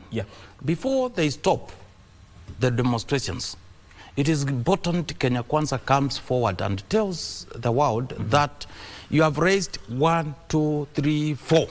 Are we in agreement? Yes or no? This is what the administration is going to do to unpress them. Give me a week, give me a month, give me this. Timelines. They have not. Timelines. Yeah, I agree entirely that the structure of how the executive intends to implement the Gen Z demands can come out. And I think that element of what Kenya Kwanza will do to come out and say, we will require a month or 2 or 3, that particular structure is actually a great thing. But what I was saying is we should not mill into the streets simply because we want to be in the streets. We have to be as strategic as it began, so that we don't appear to be, we are just walking in the street. The intentions are good, the objectives are good. Now we want to see the president implementing those objectives. How many months we give him, how many days we give him, I think the Gen Z, they're all around in the Facebook and the Twitter space, and they should tell us how long they want to give the president to implement their demands. I understand you have an appointment outside Nairobi, and I want to release you. Maybe your parting shot before you leave. I think we should be fair to our young people. They don't mean bad. We should not try to prosecute all these young people who have been fighting for the good of the country, things which have even made the president's heart melt and change. So I think we should now go back to ground zero and immediately let all young people who are picketing be allowed to go back to their homes without any prosecutions. It would be quite inimical and ironical if we are going to charge people in court who have pushed you to do the right thing. Asante sana. Now, Honorable Sosion, something he said. Do you agree with whatever Wakili said? Well, I think Wakili has said so many things, but I think the key thing that comes out is the specific demands of Gen Zs and the timelines of actions. If you look at the Gen Z's agenda, is basically raising concerns about bad governance and an economy that is not giving them hope, with the general feeling of many Kenyans. And if I pivot back to the president's concern, a while ago he said the problem of Kenya is incompetent leadership in our public institutions and corruption. He said very boldly. And as a president and head of state, you don't doubt him. He knows the professional capacity of the individuals, of the people heading various public institutions. He knows the extent of corruption. Corruption is a big problem in governance. And the memorandum of Gen Z's is one that the president has not only bought, but will buy. And there's already acted on quite a number. If it is withdrawing the finance bill and engaging in austerity measures, he has done that, so that finance bill is dead. I've told you 6 feet, and that now there is a supplementary budget going back to Parliament that will see cuts in the unnecessary areas of spending. The president has been very clear about it, and he has actually, and the president should be congratulated for not dismissing the Gen Zs, but for embracing the memorandum of the Gen Zs. He has dissolved the cabinet, That is a bold step. No, it's very rare for a president to dismiss the entire cabinet and to rethink on how to reconstitute a more effective cabinet. And the multi-sectoral conversation on the economy will provide an opportunity for the people of Kenya to fully participate and understand the challenges facing the economy. The audit on the public debts, because we have been borrowing and the money has not gone into good use for the citizens. We cannot point out what the money has done. Yes. So that essentially we have been borrowing to steal. Yes. Through what we call subsidizing consumption, subsidizing unga, subsidizing, instead of subsidizing production, which the president has turned around the agricultural sector. So I think the whole memoranda and in the president's manifesto of transforming agriculture, transforming MSME, and reinvigorating and strengthening the digital superhighway and opening communication hubs in every ward, housing, and UHC. Those are key things. Once they come to fruition and are realized, it will answer automatically to the question of Gen Z. And so therefore, now just allow me, you'll have your turn. Let's not that is what we call tongue talking. Say something. Allow him to say something. One, we have a government spokesperson. Yes. And I think Sosion can do better.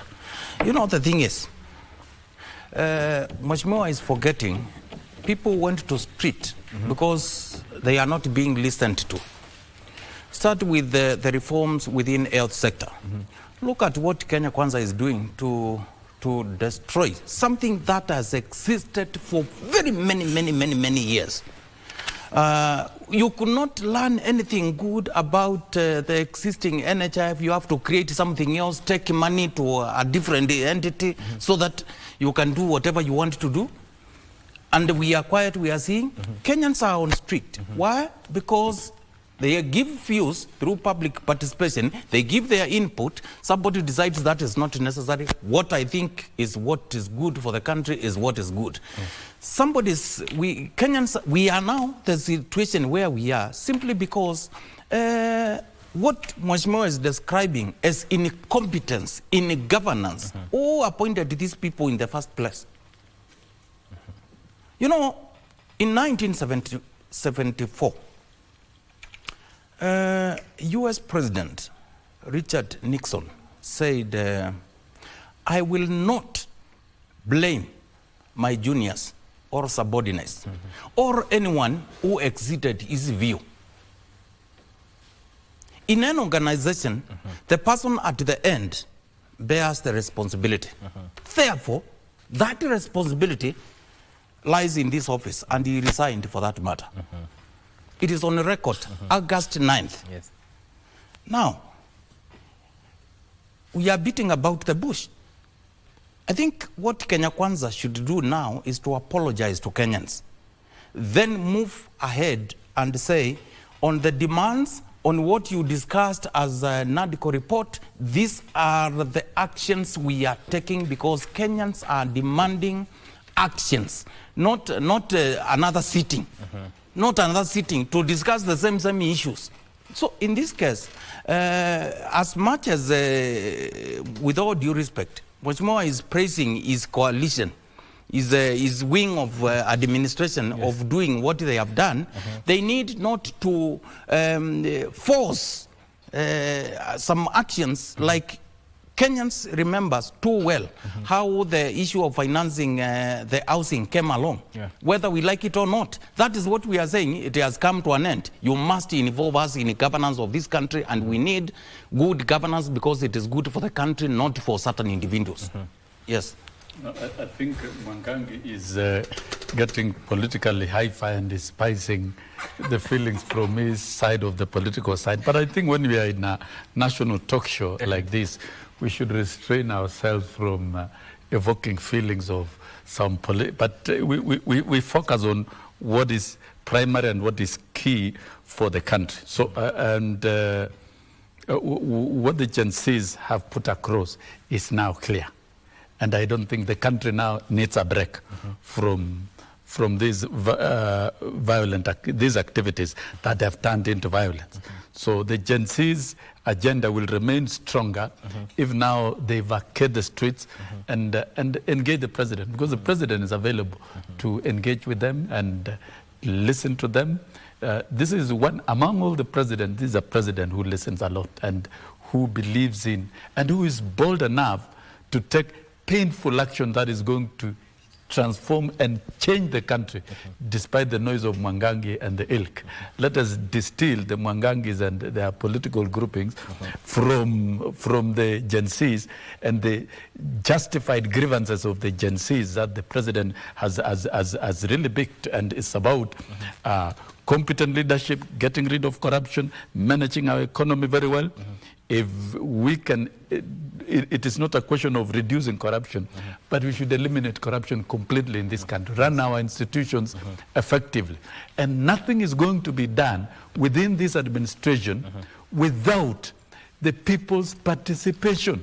That is the provision under Article 10 of the Constitution, public participation. What can you do without participation of the public?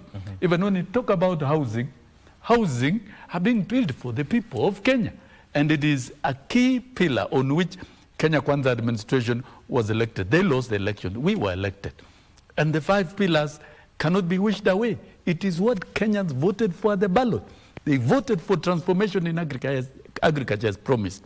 And that subsidization is contained in the budget, and the president has ring-fenced those particular flagship programs up to and including employing 56,000 teachers on permanent and pensionable, which government has never done, has ever done it. None. No president in Africa and the world has employed such a number of teachers all at once by devoting the budget. And that means the protection of our education system. Mike, I know what I'm defending. I know what is being done is good for Kenyans in the long run. And you see, they are scared because when we succeed, they will have no voice going into the future. And therefore, when we talk of universal health, which is we are trying to demonize, when the name changes from NHIF to SHA, Social Health Authority, and is given more additional powers and more additional funding, it is part of rolling out of universal health coverage, and it is supported by 3 additional laws. For one, strengthening the primary health care facilities, that is the dispensaries, so that in the dispensaries, the health personnel and the medicine, and SHI to strengthen inpatient admission cases and critical illnesses. And I think the way universal health coverage is structured to be rolled out will ensure that all Kenyans will be effectively treated. So, I want DG to respond to what I know Mwangangi, because he's finding it kind of... No, yes. I know he will respond politically. Yes. He has taken political angle. But I think I've made it extremely clear what will happen. And Kenya Kwanza administration and the president, as I conclude my contribution on this, will continue embracing Gen Zs, and not only Gen Zs, the rest of Kenyans who have got meaningful ideas to tender for good governance of the country. That is number 1. Number 2, the broad-based governance that the president has opened. Kenya belongs to all of us. None should be excluded. And therefore, forming a broad-based government means inviting everybody to run government. And this is not a new thing. We've seen countries where even we've just walked out of elections in South Africa, and Cyril Ramaphosa has invited a number of parties to run government together with. Those who elect not to are free. So if him and his and his team are not ready, no problem. The president will still constitute a broad-based government. He will pursue the agenda that he promised the people of Kenya, the bottom-up economic transformation agenda. It is not going to run away. It is what the president committed. So it is what he's pursuing. It is what we have seen, great levels of implementation to some significant percentage. And therefore, the coming in of the Gen Zs is going to accelerate this very basic agenda of the president. I want Mheshimiwa DG to respond to that and combine that with your parting shot, because for the interest of time. Yes. One, no Kenyan asked to be sold this fake fertilizer, injuring and depriving the normal farmer. Where Honorable Sosioni comes from, the basket. You see, I'm not picking because he has quoted agriculture. He has quoted two critical issues. Mheshimiwa has quoted two critical issues, and I will not go out of them. Health and agriculture. Yes. If Kenya is unable to feed itself, that is a threat to its statehood. If you are selling fake fertilizer, which is not, by the way, it brings me to a very simple issue, the issue of devolution, which Kenyans overwhelmingly voted for. When we traversed this country campaigning as Kenya Kwanza and as Azimio on the other side, each side promised this country upon election, we will implement as part of our policy and ensure 35% to 45%. That is what they were proposing. As Azimio, we said minimum of 30% of the total revenue of this country will go to devolution.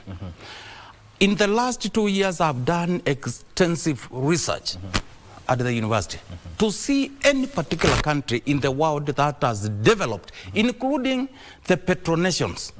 Which country has ever developed without going decentralized, without going devolution way? I'm at the two issues. Okay. So we go for a few for a break, then we come back to continue on that. So don't go too far. This is Good Morning Kenya, and you're watching Viewpoint. Don't go too far.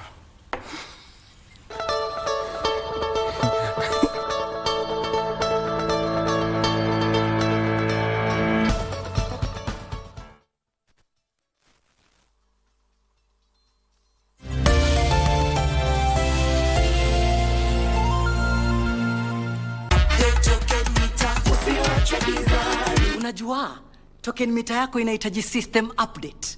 Ni rahisi na ni free. Ukipata ujumbe kutoka Kenya Power, yani SMS, weka kodi ya kwanza ku reset, alafu weke kodi ya pili ku update.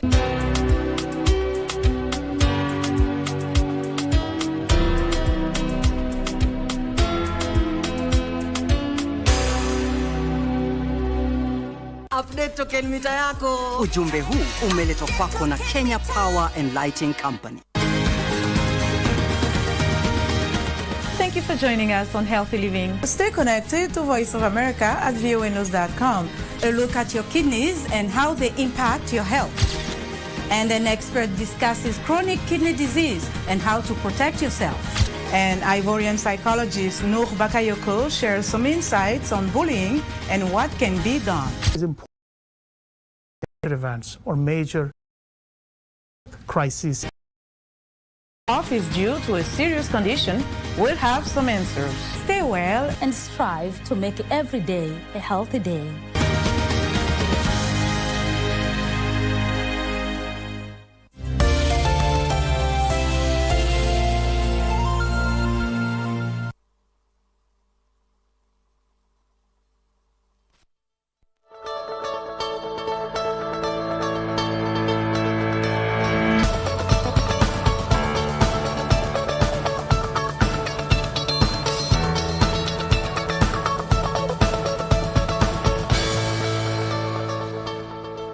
Welcome back to The Viewpoint. And DG, pick it up from where you left. So I was saying, you remember, Azimio were promising 30% minimum. Yes.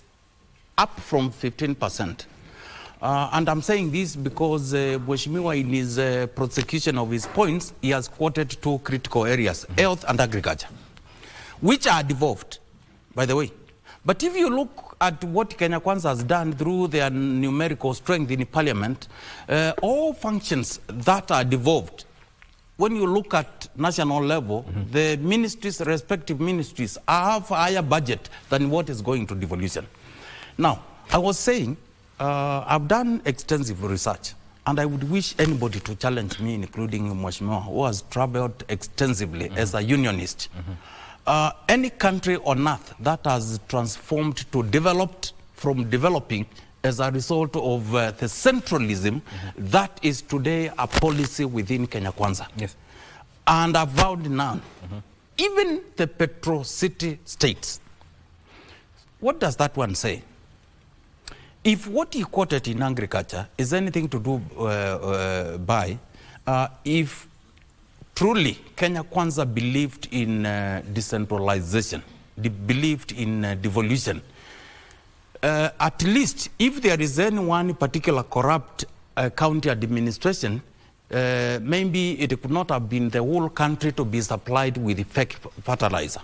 If any county was tasked with the responsibility of supplying farmers with fertilizer, at least one county could have sold fake fertilizer, and maybe it could have been noticed and dealt with at that particular moment, as opposed to this centralized way of doing things so that somebody can steal billions of shillings and then we start donating it, a few of it, to churches, to where and there, so that you are, on the other side, you are committing crime.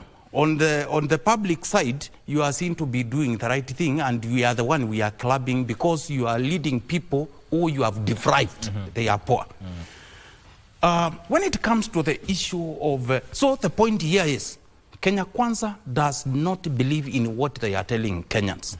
The issue of agriculture, the issue of health, they say this in public, in private, they plan to do something else. Individuals within Kenya Kwanza, because Kenya Kwanza has very sharp minds, some of them, but they are unable to do what they are supposed to do. And that's why I'm telling Mheshimiwa Sosioni, the generation, the Gen Z, these are the people you oversaw and they followed your footsteps, but now you are forsaking them to other things. They will deal with you, and that is not very good. You see, when it comes to health, I'm sure since the start of NHIF, we know the history and the corruption that has been there over the period of time. We could have taken what Mheshimiwa Sosioni will tell you about the institutional memory. See, where does NHIF succeeded? What can we do to enhance that effectiveness in terms of service delivery to Kenyans? Instead, what somebody within the leadership of Kenya Kwanza has done is to ensure they start dismembering NHIF so that at the end of everything, there is an entity that is dealing with the money specifically, and that at the end will go to a private entity. And nobody is telling Kenyans that particular aspect. And I think the intentions could be good, but I can tell you the result. I know where it will end. And I thank the independence of courts in Kenya. At least what I'm describing is now illegal and is not subject to discussion, although somebody has run to court to seek some stay. So in this case, what I'm saying in short is let's say things in public and in private we do the same. Let us listen to Kenyans and respect their opinions, implement what is the wish of the majority of Kenyans. And by so doing, we will not be where we are today. Because what Gen Z are doing is the continuation of what Azimio did. And once the Gen Z are done, another group will also come and the cycle continues. And we want to be a country that is focused on transformation and moving from developing to developed. And it is possible.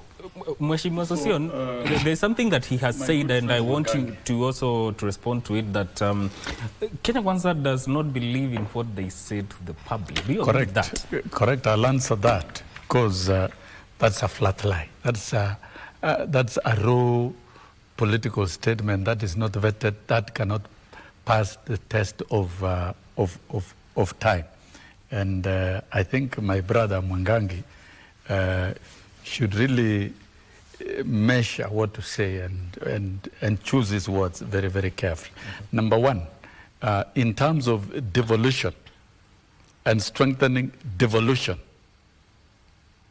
President William Ruto has been very keen in ensuring that devolved funds are released on time. And last year, and the close of financial year 2023-24, by the close of the year, all the money had been released that was due to the counties. The negotiation, no, allow me. Please clarify to close of year 2023, 2022, 2023. Yes, but for now I cannot talk about what is obtaining now, and that is enough to show commitment. The eventual enhancement of allocation of funds to the counties has always been negotiated. It is in public domain. This has been negotiated. The county revenue allocation is a matter that has always been canvassed openly in the public, and therefore it is wrong to impute that the government is killing devolution when in fact it's doing everything it can. And no president has engaged governors so closely the way we are seeing like President William Ruto, because devolution and national government needs to collaborate together and work. It is a provision, it is an obligation of the Constitution. The CDF, we've seen more enhancement of money to the CDF and more projects even taken to the CDF. Talk of rural electrification, the last mile, and ICT incubation centers shall be done through CDF. CDF is another devolved funding that has done a lot of work in terms of financing schools and development at the county, at the grassroots, which I think the president has been very committed about it, and he has personally protected CDF, among many others. So it is wrong to say Kenya Kwanza does not believe in devolution. It does believe in devolution, and it believes in collaboration of counties and national government to deliver services to the people of Kenya jointly. That is that which counties will not do alone. When we talk of fertilizers, it's a big national security aspect that cannot be left to the counties alone to procure. Even when we talk of medicine, counties will procure through KEMSA within that national framework and arrangement. But when you talk of fertilizers, is it that now what I'm hearing today here, that the problem is not fertilizers, the problem is how it is procured? If that is the argument, then I think you need to take it to another forum, not this show. But what is important, and what the president has undertaken personally, is to ensure that fertilizer is subsidized and is delivered to the farmers through the National Cereals and Produce Board. When we talk about fake fertilizers, because I'm not going to avoid that, I don't believe in fake fertilizers myself, and I don't think the president believes in that. If anything, he was seriously affected by the reporting of some of the scandalous activities that were involved. And those officers involved have been criminalized. And I dare say, if there is a corrupt officer within Kenya Kwanza administration, you are free to point out. There shall be no room, even myself. I don't think this is a government that will entertain any corrupt officer within its ranks and file. Because we must run a government that is efficient, that is competent, that is transparent, and that can guarantee services. He has admitted the agenda of Kenya Kwanza is very transformative from that of agriculture, because we must subsidize inputs, not only fertilizers, chemicals, and even seeds, and give farmers guaranteed minimum returns, do aggregation and value addition of our goods so that farmers can benefit. And that is even contained in the budget. Protecting the coffee farmers, protecting the milk farmers, the tea farmers will continue and enhance earnings. There are already indicators of that. Those are very great efforts, and I think what they need from their end is to tell us who really is corrupt and who is frustrating the farmers at all levels. We must deal with corruption at all levels, whether it's at counties, whether it's at national, whether it's even in private entities like KTDA and wherever. We therefore, we should agree as a country, and this is what the agencies are saying. Kick corruption out of this country. It is a noble idea, and when you look at all the other pillars of Kenya Kwanza, ranging from strengthening the MSMEs, micro, small, medium enterprises, when they thrive, is a cornerstone of growing the economy. Okay. The ICT infrastructure, already many Kenyans, and TVETs are the incubation centers of technological revolution, and we are on the threshold of the fourth industrial revolution, where ICT will be the driver, key driver of the economy. Even the medical services, even the doctors will not work without that kind of engineering. And therefore, as a country, and we have seen the president make efforts to establish connections world over and to strengthen the Konza city with the Silicon Savannah that we are establishing within the country. Yes. Those are the right moves. Okay. And therefore, give the government time to implement what it has to implement and support the government to implement. Because what is being implemented is not for William Ruto as a president. It is not for members of Kenya Kwanza. It is for the people of Kenya Kwanza. All right. And the greatest beneficiaries are the, it's for the interest of the people of Kenya. And the greatest beneficiaries are the Gen Zs and the Alpha generation. Okay, let DG respond to that Kenya. because he has something to say. Then we close with an issue I want us to discuss. I think Sosion and Kenya Kwanza, they need not to massacre our youths for saying what they are saying. They need not to. They have no 53 and almost 1,000 are in hospitals. It is call it the way it is. So I think they need to respect the sanctity of life. That's number one. Number two, and imagine this they have done within less than a month. Our people, number two, I'm asking Kenya Kwanza, and he is quoting the president in each he is saying, and I'm thinking of government, and I agree with him in one aspect. Anybody, doesn't matter whether it's President Sosion or President William Ruto or whichever, any Kenyan president is well informed. Because he has so many, other than the technocrats, he has another way of getting information. A lot. Even if the president of Kenya now wants to tell Mwangangi where he slept, he is in a position to do that. Because he has that capacity and capability. Yes. But I think Kenya Kwanza administration, they started it wrongly, Mheshimiwa. Face it, and I will tell you as it is. You know, maybe because of the manner in which they came, and I'm not deviating from today's agenda of demonstrations and its effect and the way forward from where we are. But we must know, how did we get to where we are? You know, we know in the course of their campaigns, there were obstacles. Every Kenyan know that. And we knew, because it is on a record, that because I'm a deputy president and a presidential candidate, I will never allow anybody to undergo what I went through. The other day, did you not see Gachagua cry? You are seeing president issuing statement in Nairobi, an hour later, deputy president is doing it in Mombasa.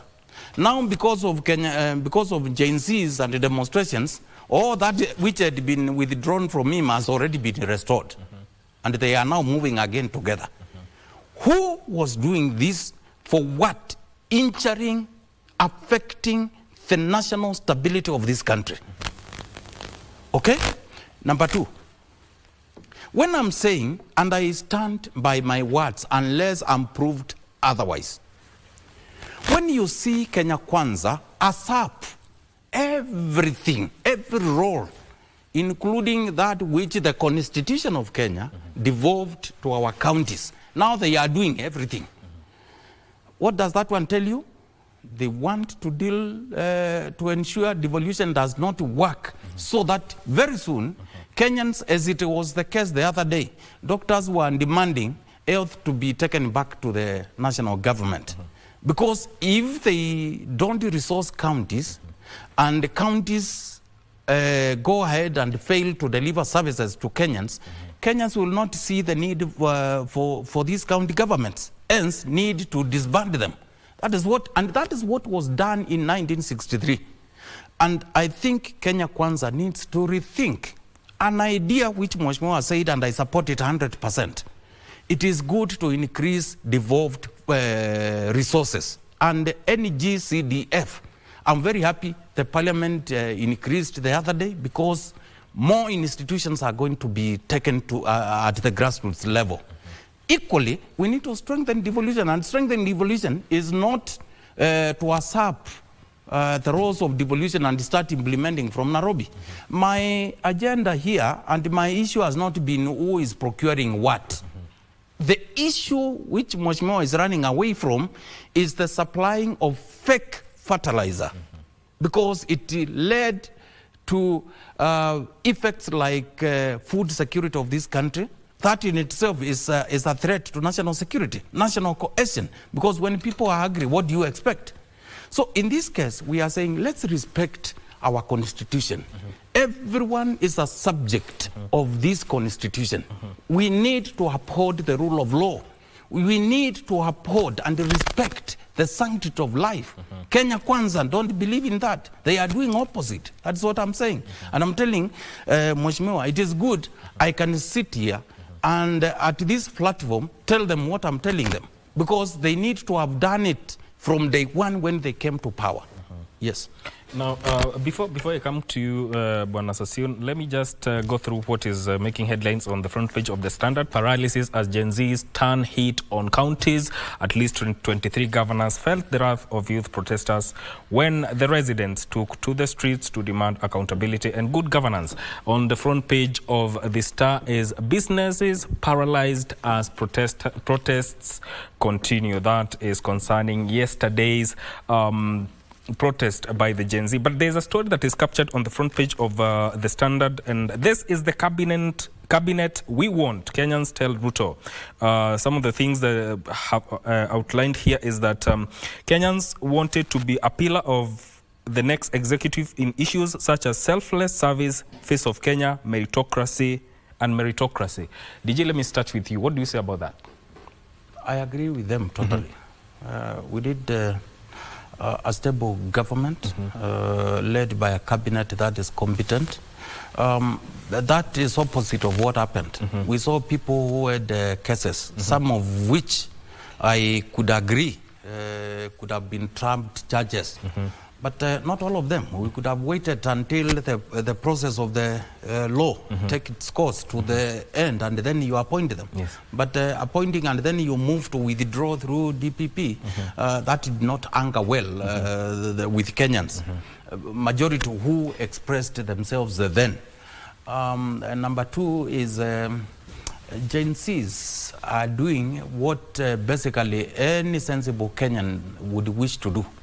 We want a just society. And number three, I think the issue of governance in this country is very, very critical for the transformation of the same country. You know, we know the founding father of this country. We know what happened with the issues surrounding the land.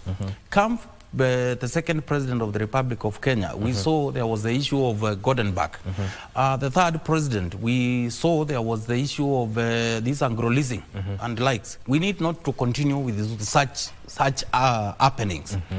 So going forward, I think it has reached a point where Kenyans are demanding accountability and holding leaders to account. We have got no problem with anyone within the county holding an elected leader, whether deputy governor, whether an MCA or anybody, to account. Because it is that being held to account, it is the aspect of listening to people, it is that act of engaging the people that we are going to have a transparent administrations at the county level. So in this case, it is a welcome. Let them engage. If anyone in Machakos thinks Mwangangi is a thief, is doing not what he's supposed to do, say it, present it to to any particular investigative body, and let us move forward. We want that openness in public affairs. It is a very good thing. And going forward, I'm sure some of us who have been thinking of enriching themselves will have to think twice. And by the way, my last comment on the same. Future elections, this business of looting the counties and looting the resources of various government bodies, whether at county level or at national level, then you start carrying it to various places, donating. That might not win you a vote in the future. Yes. I want you to comment on the same, especially because even the church has pronounced itself on this matter, telling the president not to pick politicians. And that goes back to, that pivots back to what I was talking about. The president made himself very clear previously that the problem of this country is incompetent leadership and corruption within government institutions. The president is clear about it. You can check. And so the call by Kenyans does make a lot of sense. And the fact that the president dissolved the cabinet does not mean the entire cabinet had issues. He dissolved the cabinet to reconstitute a broad-based, and he said it, broad-based cabinet that is going to help him deliver what he promised Kenyans. What does broad-based mean to you? What broad-based means is going beyond the Kenya Kwanza administration. Yeah, it's going to be, it's open, and I'm sure the president is exploring that. Even you as a media person, do you want to ask me whether Wiper and who are going to be involved? It is a discretion of the president on how he engages, and that is permitted to do so. And that is number one. Number two, in terms of competencies and deliverables, what Kenyans are questioning in terms of cabinet and the rest, the president is not going to be distracted from delivering the bottom-up transformation agenda. He is not. Whether he's going to be distracted from within government or outside government, that one will not stand. He's already sworn in as a president. He has a promise that he promised as a person. It is the president himself who took oath of office. He did not take oath of office with anybody to run the office of the president. And so he is going to deliver the bottom-up economic transformation agenda supported by Kenyans that is going to invite to work with him. I agree with my brother here. Things to do with corruption and messing up the economy, there should be no room for that. And we cannot hand over an economy that has been tattered. What we have been witnessing in previous regimes in this country is wanton stealing. It is not just, it's not corruption, it's wanton stealing. And when the president stood up and said, we must audit our debts, he's responding to his issues. So that then these debts running into 10 trillion, what did it do? It must be audited. And setting up a commission of inquiry or a task force that is above the Comptroller and Auditor General means we are getting an additional eye to audit what happened. Even the Comptroller and Auditor General's office can be culpable to some of the huge debts that are loaded on Kenyans, and you make Kenyans to shoulder. And this reminds me of what Moi was told. Moi was advised at his dying days of leadership to borrow to do development. And he said, I am not going to borrow and shoulder burdens of debts on Kenyans. And Moi retired with only domestic debts of 650 billion shillings. Kibaki left 1.8 trillion, and Uhuru with his Jubilee administration, which bears the greatest responsibility of the economy that is not working, took it up from 1.8 trillion of Kibaki, who built roads, who did so many things, to around 10 trillion, and we cannot see what he did. So when the president talks of auditing public debts, all Kenyans must support. We need an extra eye beyond the Comptroller and Auditor General to do this. And the president has made it very clear. We must get the country out of the debt distress. We cannot be listed as a country as not being able to service our debts. And we cannot borrow to do certain things. That is why the finance bill provided an option of raising domestic revenue. Kibaki's administration, when at a certain point, the national budget was being funded at 95% of the domestic revenue. And I think it has reached a time that we really need to think about our economy and debate very broadly. The president is very keen in resuscitating the production sector of the economy, particularly manufacturing, and to create jobs for the Gen Zs. 30 seconds to finish your point. As I finish, the Gen Zs are the greatest allies and army of President William Ruto ever amassed. These are the best guys in town. We only have to make sure that it is not infiltrated by those who have other faith agenda, political groupings, so that then their issues are properly defined and the president will respond to them. I assure Kenyans by 2027, the bottom-up economic transformation agenda, which is very transformative all over the world, is about social equality, economic equality, and opportunities for all, will be realized by 2027. Thank you. Despite the challenges that we have, we will navigate and ensure it is delivered. We have a very smart captain in the person of the president who will not be distracted by anybody, whether within the government or outside government. Thank you. He's looking forward. Thank you. Your parting shot. I think the president needs not to listen to likes of Sosioni. I can tell you for free. There are two things he has avoided, yet they can't work. They cannot deliver what they are saying without them. One, since he sat here, he has not spoken about the unit at the executive level. That's very important. When we see, when they were campaigning, we saw two brothers. He has not had time for the now. He is even saying it is one person who took oath. When Kenyans know they were two who took oath. We know one and we know the roles of everyone. You are seeing that in itself. So in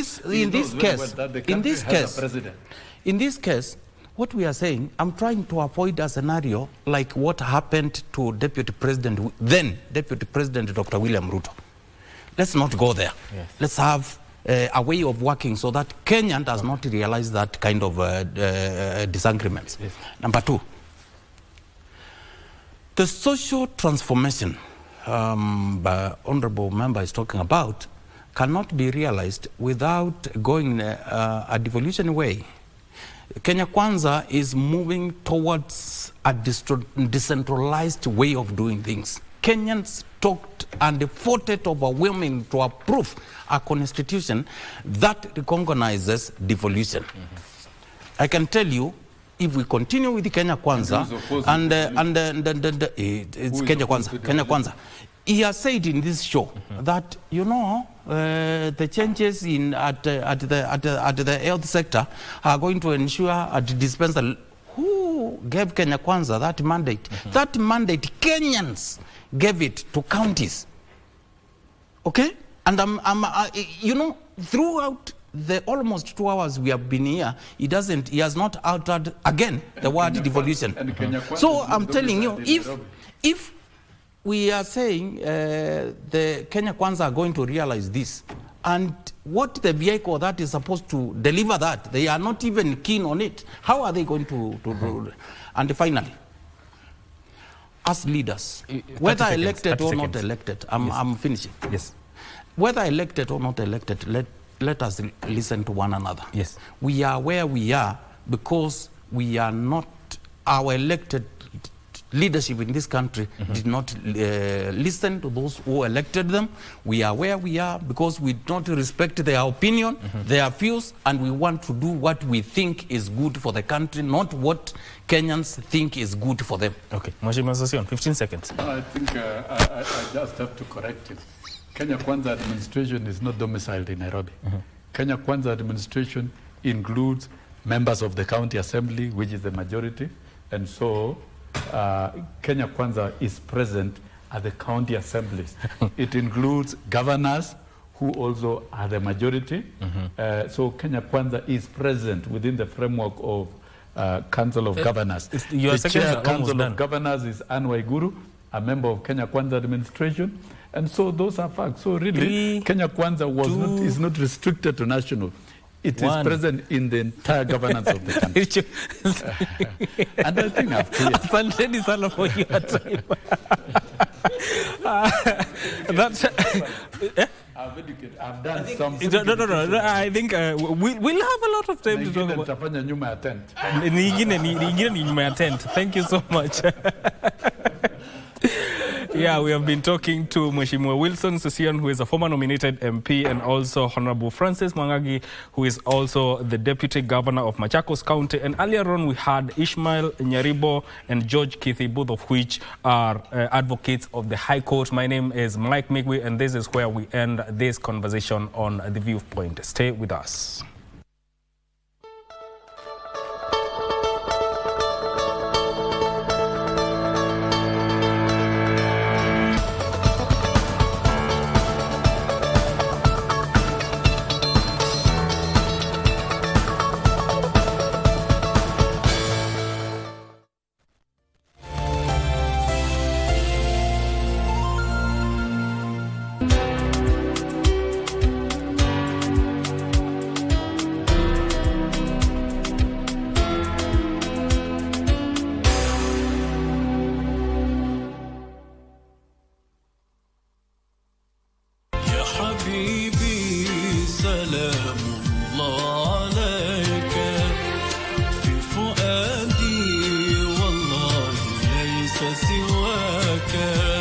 Penda tuige mfano wa Mtume Muhammad sallallahu alayhi wasallam, ambao ni kukumbushana mema na kukatazana maovu. Atakayechupa kavuka mipaka ya Allah amedhulumu nafsi yake.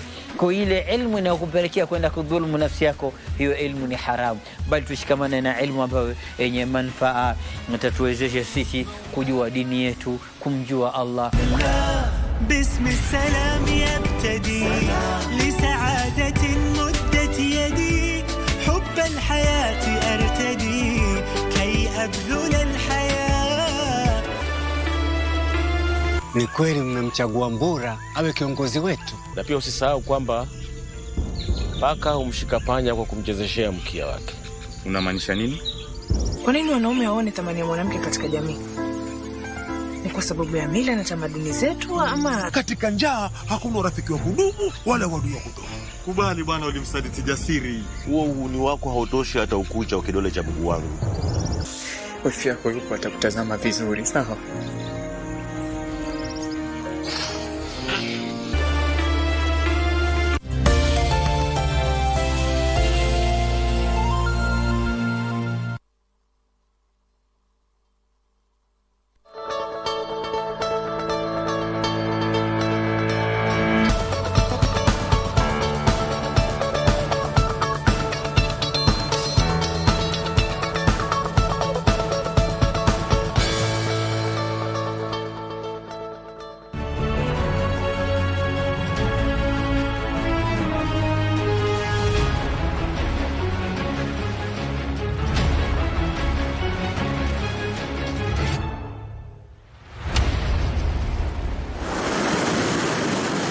We travel about 400 kilometers from Kenya's capital Nairobi to Taita Taveta County, deep into the famous Tsavo West National Park for a scheduled meeting with a military veteran.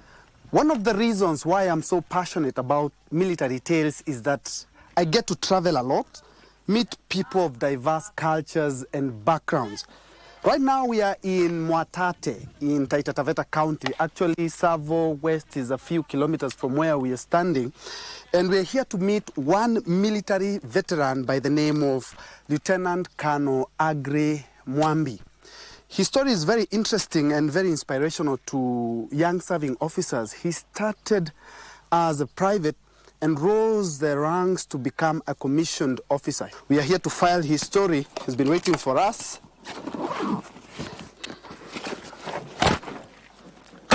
So let's go. Aggrey Mwambi was born over 60 years ago in Ruringu, Nyeri County. Lieutenant Colonel Agri Mwambi served the Kenya Army for 38 years and he shares his story. As a young man, Colonel Mwambi loved boxing, which was very instrumental in him joining the Kenya Defense Forces in 1978. I was in school. I used to be a sportsman. I used to be a boxer. So through your boxing, I got interested. Most of my friends were from the army. So I got interested in joining the army. And such, nikapata hiyo fursa, 1974 recruit, nikakuja hapa nyumbani nikaandikwa. Nikaingia kwa jeshi. The training Lanet 3 care, katrainia hapo, alafu hata posting yangu ilipotokezea pia ikawa nimekuwa posted the same place. 3 care. But nika 3 care for 3 years, ndio nika change sasa corps, nikakuja kitu inaitwa Kenya Army Ordnance Corps. That is way back in 1978. Yeah. After 3 care basically ilikuwa ni infantry. Hiyo ni mambo ya kupigana nini. Kuingia ordnance logistics, nikafanya kazi ya storekeeping. Nikawa storekeeper, stores clerk, purchasing clerk. Ndio hapo sasa nikaanza ku scale the ladder promotions. Lieutenant Colonel Mwambi started as a non-commissioned officer, a private, and would rise the ranks to become a commissioned officer, a journey, he says, was very dear to his heart. Niwachana boxing in 1980. Because I'd gone to USA, kapata injury, hiyo injury kawa ni mbaya sana, siwezi endelea na boxing. Kawa nimewachana na boxing. So from 1980, I went sasa deep, yani kukaa kwa kazi kabisa. So that 1980, nikaanza kupata promotions zangu kwa ascend the ladder. Remember 1980, I was a corporal, 1981, I got a sergeant. 82, I was a senior sergeant. 83, 84 there. Kapata kitu inaitwa warrant officer class 2. And that's where I commissioned from warrant officer class 2. Karuka ladder nka ingia kwa commissioned officer. He later on joined the Ordnance Corps and he explains what his work entailed. Kenya Army Ordnance, that's where now I spent my whole life in the military. Because hapo ndio nilienda nika train as a kwanza basically unatrainiwa kama ordnance storekeeper. From your storekeeper mimi nikatrainiwa tena further as a ordnance clerk. So unafanya mambo ya procurement nini. So from there, that is where career yangu sasa nilipasu nikiwa hapo. Ordnance kawaida ni mambo ya supplies. Kama chakula yote inatoka ordnance, we train cooks, we train tailors. Ordnance sema ndio kama logistic hub ya jeshi. Yeah. Kitaka supplies zote, uniforms nini zinatoka ordnance, ndio tunapeleka kwa other units. His biggest achievement in the forces was scaling the heights from a non-commissioned officer to a commissioned officer and has a word of advice to those who like to follow suit. Ile kitu naweza upatia, uzuri wa jeshi iko na masomo inapatiana. Unaweza ingia kama wewe ni standard 7, lakini hata degree utapata ukiwa kwa jeshi. Because kuna correspondence, you are allowed to do private studies zako as long as they are not interfering with your working schedule. So kitu ningesema naweza kuelezea ni ukiingia, don't stop at where you join. Endelea kujipandisha both career wise na academically. Having served the army for almost 4 decades, he picked vital lessons from the forces. Jeshi na kufundisha sana wewe kuwa mtu unajitegemea. Yani you can stand on your own regardless of the difficulties which you are facing. It teaches you how to be a true man or a true lady. Gives you that hard behavior. Like I remember one of our instructors when we were cadets, alikuwa anatuambia make a man go through the wall without breaking the wall. Ujikute tu kwa the other side of the wall. So such things teach you a lot of, perseverance. Doubling up his boxing career and his military duties, he says the army gave him and his fellow athletes ample time to train and attend boxing events around the world. He also became a boxing referee.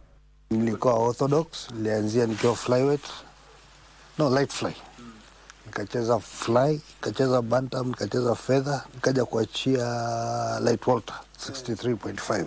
Sasa ukiwa kwa jeshi na uko kwa mchezo, jeshi inakupatia very good opportunity ya kufanya training. The whole day, ukitoka tu asubuhi ukiamka, Either you're in the kiwanja ya mbio ama uko kwa gym ya boxing ama uko whatever sport you do, football nini, they give you ample time ya ku properly indulge in that sport you're doing. They give you those facilities are there. I told you I was in boxing. We used to do boxing throughout from January to January. You only get a break when you're going on leave. The former pugilist has a message to athletes in the forces, especially those that will represent Kenya in the upcoming Paris Summer Olympics. My advice ni kuwa watu wazidi kutia bidii. Na isikuwe tu mtu anataka tu kucheza ati aonekane kwa gazeti Kenya Nation. Takana ukicheza, unacheza, unaenda unawakilisha kama wale wanaenda Olympic, wangangane sana upate medals kama gold, silver na bronze. Hiyo pia it is also economically attract tourists to our country. As a former professional boxer, Mwambi is perturbed by the declining levels of boxing in the country, with 2024 team not having qualified for the Paris Olympics for the first time in 60 years. 4 years from now, up to the time when people are going for the Olympics, wakisha wamefanya high performance kama 5-4. Ni watu wameenda pengine Bangkok wameshinda gold, ameenda wapi wameshinda bronze. Yani ile build up iko. As an army boxer, he had a rare experience to travel to the USA and train in legendary boxer Muhammad Ali's boxing club. I was able to represent Kenya. Kama 1980 nakwambia nilienda achia boxing nikiwa USA, nilienda Washington DC. Pigana na klabu ya Muhammad Ali. The legend tulitrain kwa klabu yake na tukacheza na timu yake. Select UA, yani US Select versus Kenya Select. Tukacheza na wao. Kano also participated in peacekeeping missions in the region and shares his experiences in Sudan. United Nations mission in Sudan. Yeah. Niko based in Khartoum and nimetembeza station karibu zote za Southern Sudan hizo. Kitu niliona sana. Kwa wale watu kuna self liking. Yani kama akikuona wewe si mtu. Akiona mtu wako ndio naona huyu ndio mtu.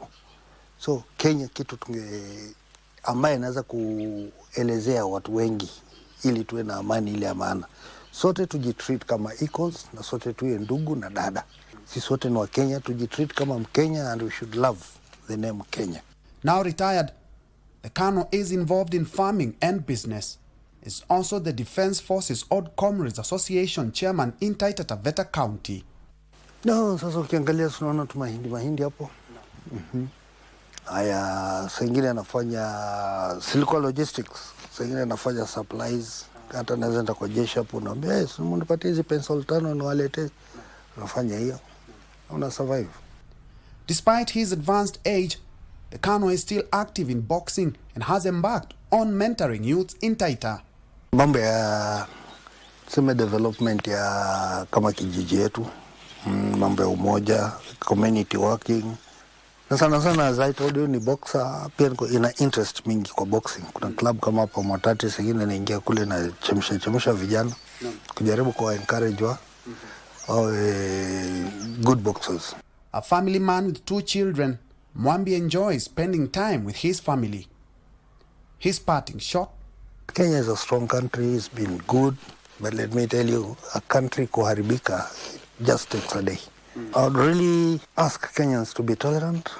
Economically, we are not doing well. And I don't think we can improve that economy within 1 year. It should be gradual.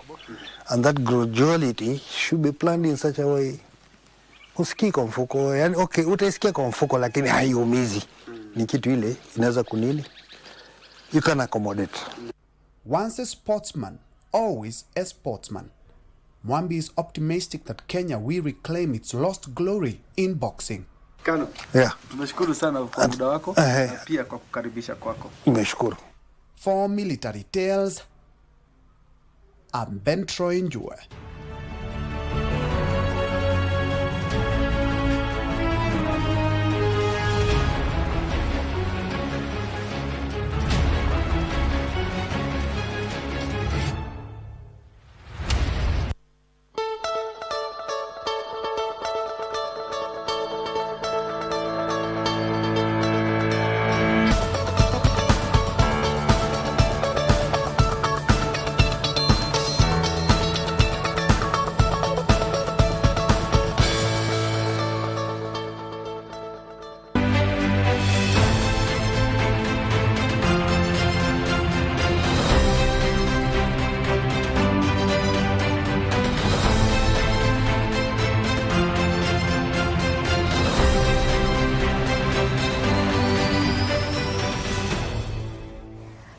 Musikari Nazi Kombo was born on 13th March 1944.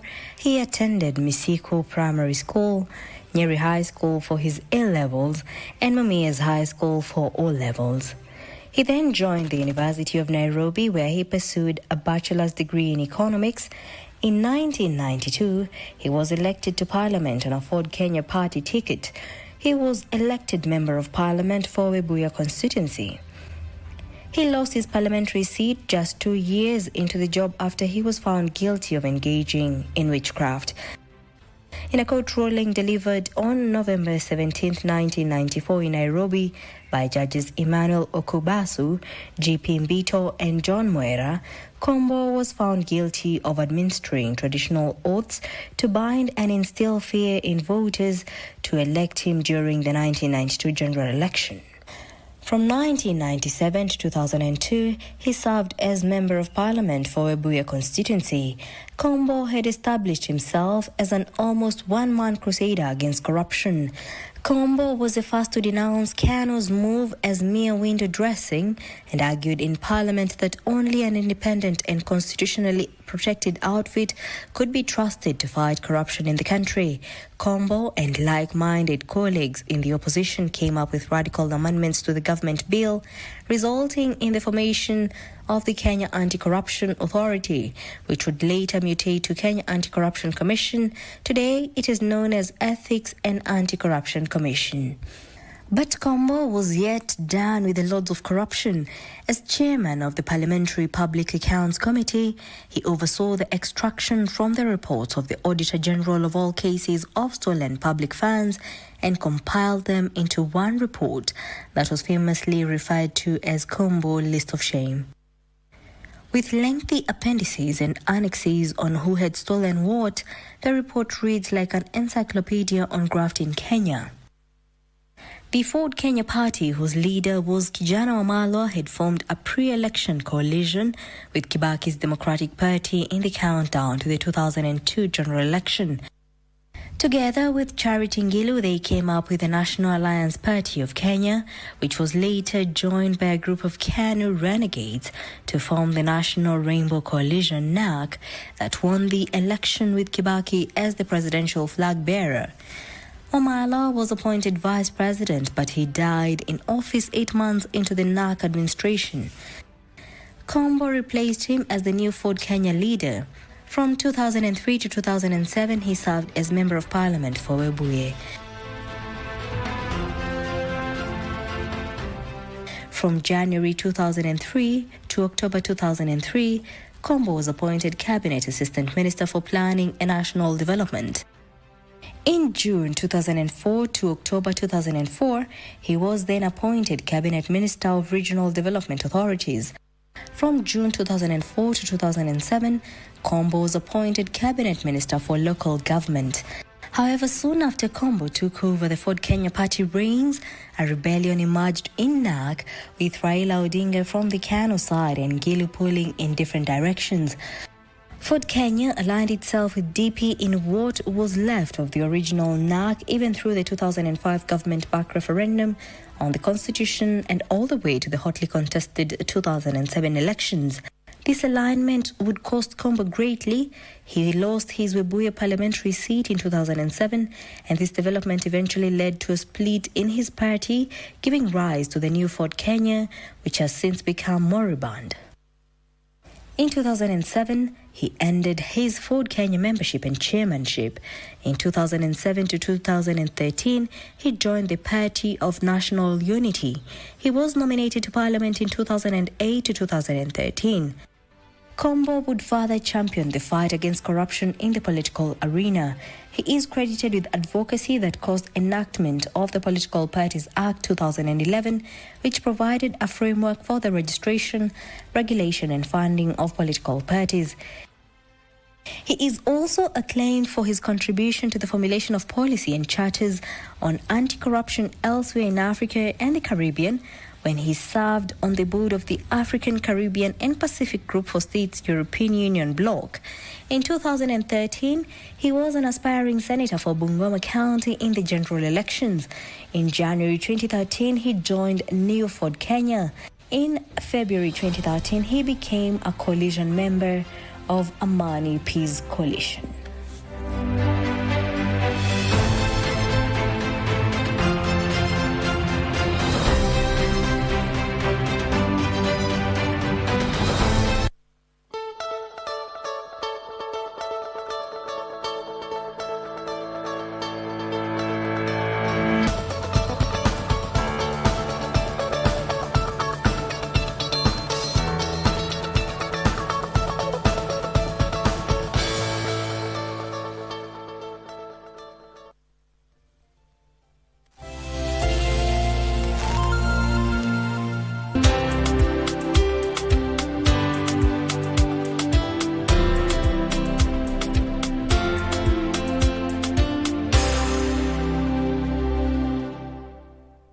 Are you looking for a brand-growing outdoor advertising with beautiful simplicity and an artistically inspired choice? Look no further. Our 40 years of credible reputation and experience will give you exceptional brand traction.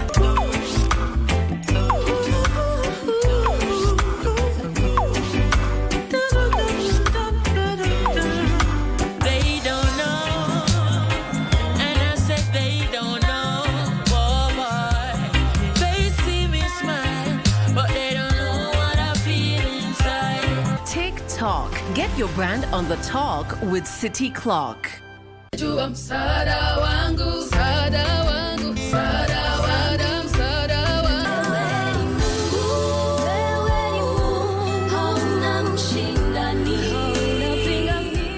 Who are the Gen Zs? Ni rende ya 12 years paka around 26 years. Okay. So ani wase wenye sahi either ko high school, ako kampo, ama tundo ameanza job. How did they come into existence? What is their thinking? What is their ideology? Essence ya work from 8 to 5, yet naweza maliza hiyo job by 12. Ni gani? Unajua, so unajiuliza hiyo swali. Okay. So you say you are not lazy. No. Gen Zs are not lazy. That's the thing. And hapo ndo misconception big iko. What are they looking forward to achieve? If we are able to bring up platforms that are conversational, there's a lot that can change in every sector. Okay. Be it church, be it schools, be it corporate, be it government.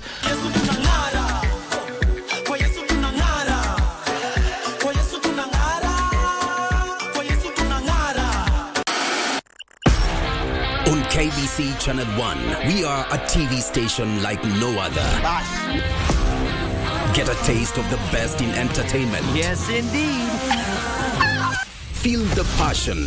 Will you promise me? I swear that you will never lose me. I can't get married to you. I'm sure you knew about it. That's why you're making fun of me. Experience the drama. Get out. Who's the man in this one? And the laughter. Hii wigi umevaa kichwani. Sisi wakati tulikuwa tunapishwa tunapewa mheshimiwa.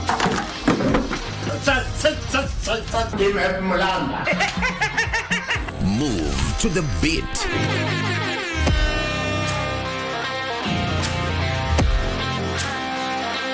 We are live from Broadcasting House. And get informed on the latest happenings. KBC Channel 1. Wow. Yeah! We are the full package. Oh, yes. And Kenya's watching. Thank you very much for joining us.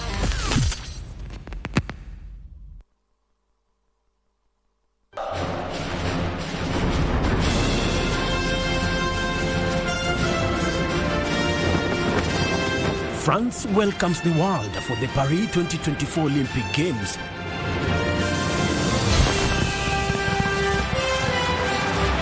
In this edition, heroic Team Kenya is pushing boundaries as well.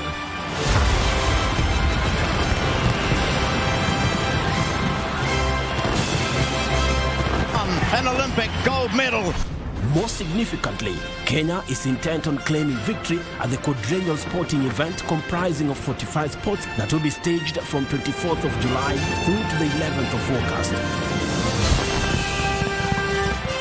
Here comes a dose for everyone. Yes, it is! For the athlete, it is chasing a dream of a lifetime. And for the fan, witness History in the making, live and exclusive on KBC Channel 1, your true sports partner.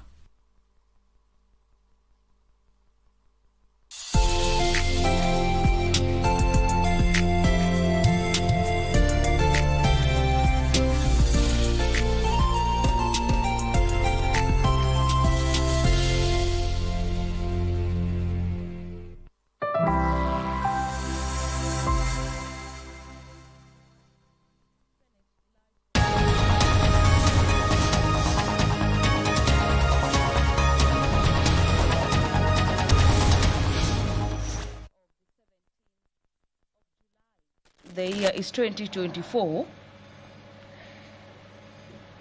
The order paper this morning appears to have a lot of business for consideration, and taking almost 3/4 of the order paper this morning are motions.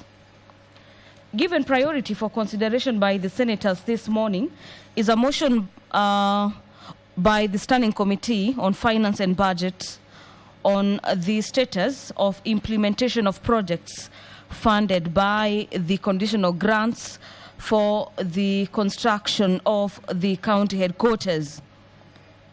This will be actually a resumption of debate on this motion by the Standing Committee of the House on Finance and Budgets. And to just highlight some of the recommendations as well as the findings by the Committee on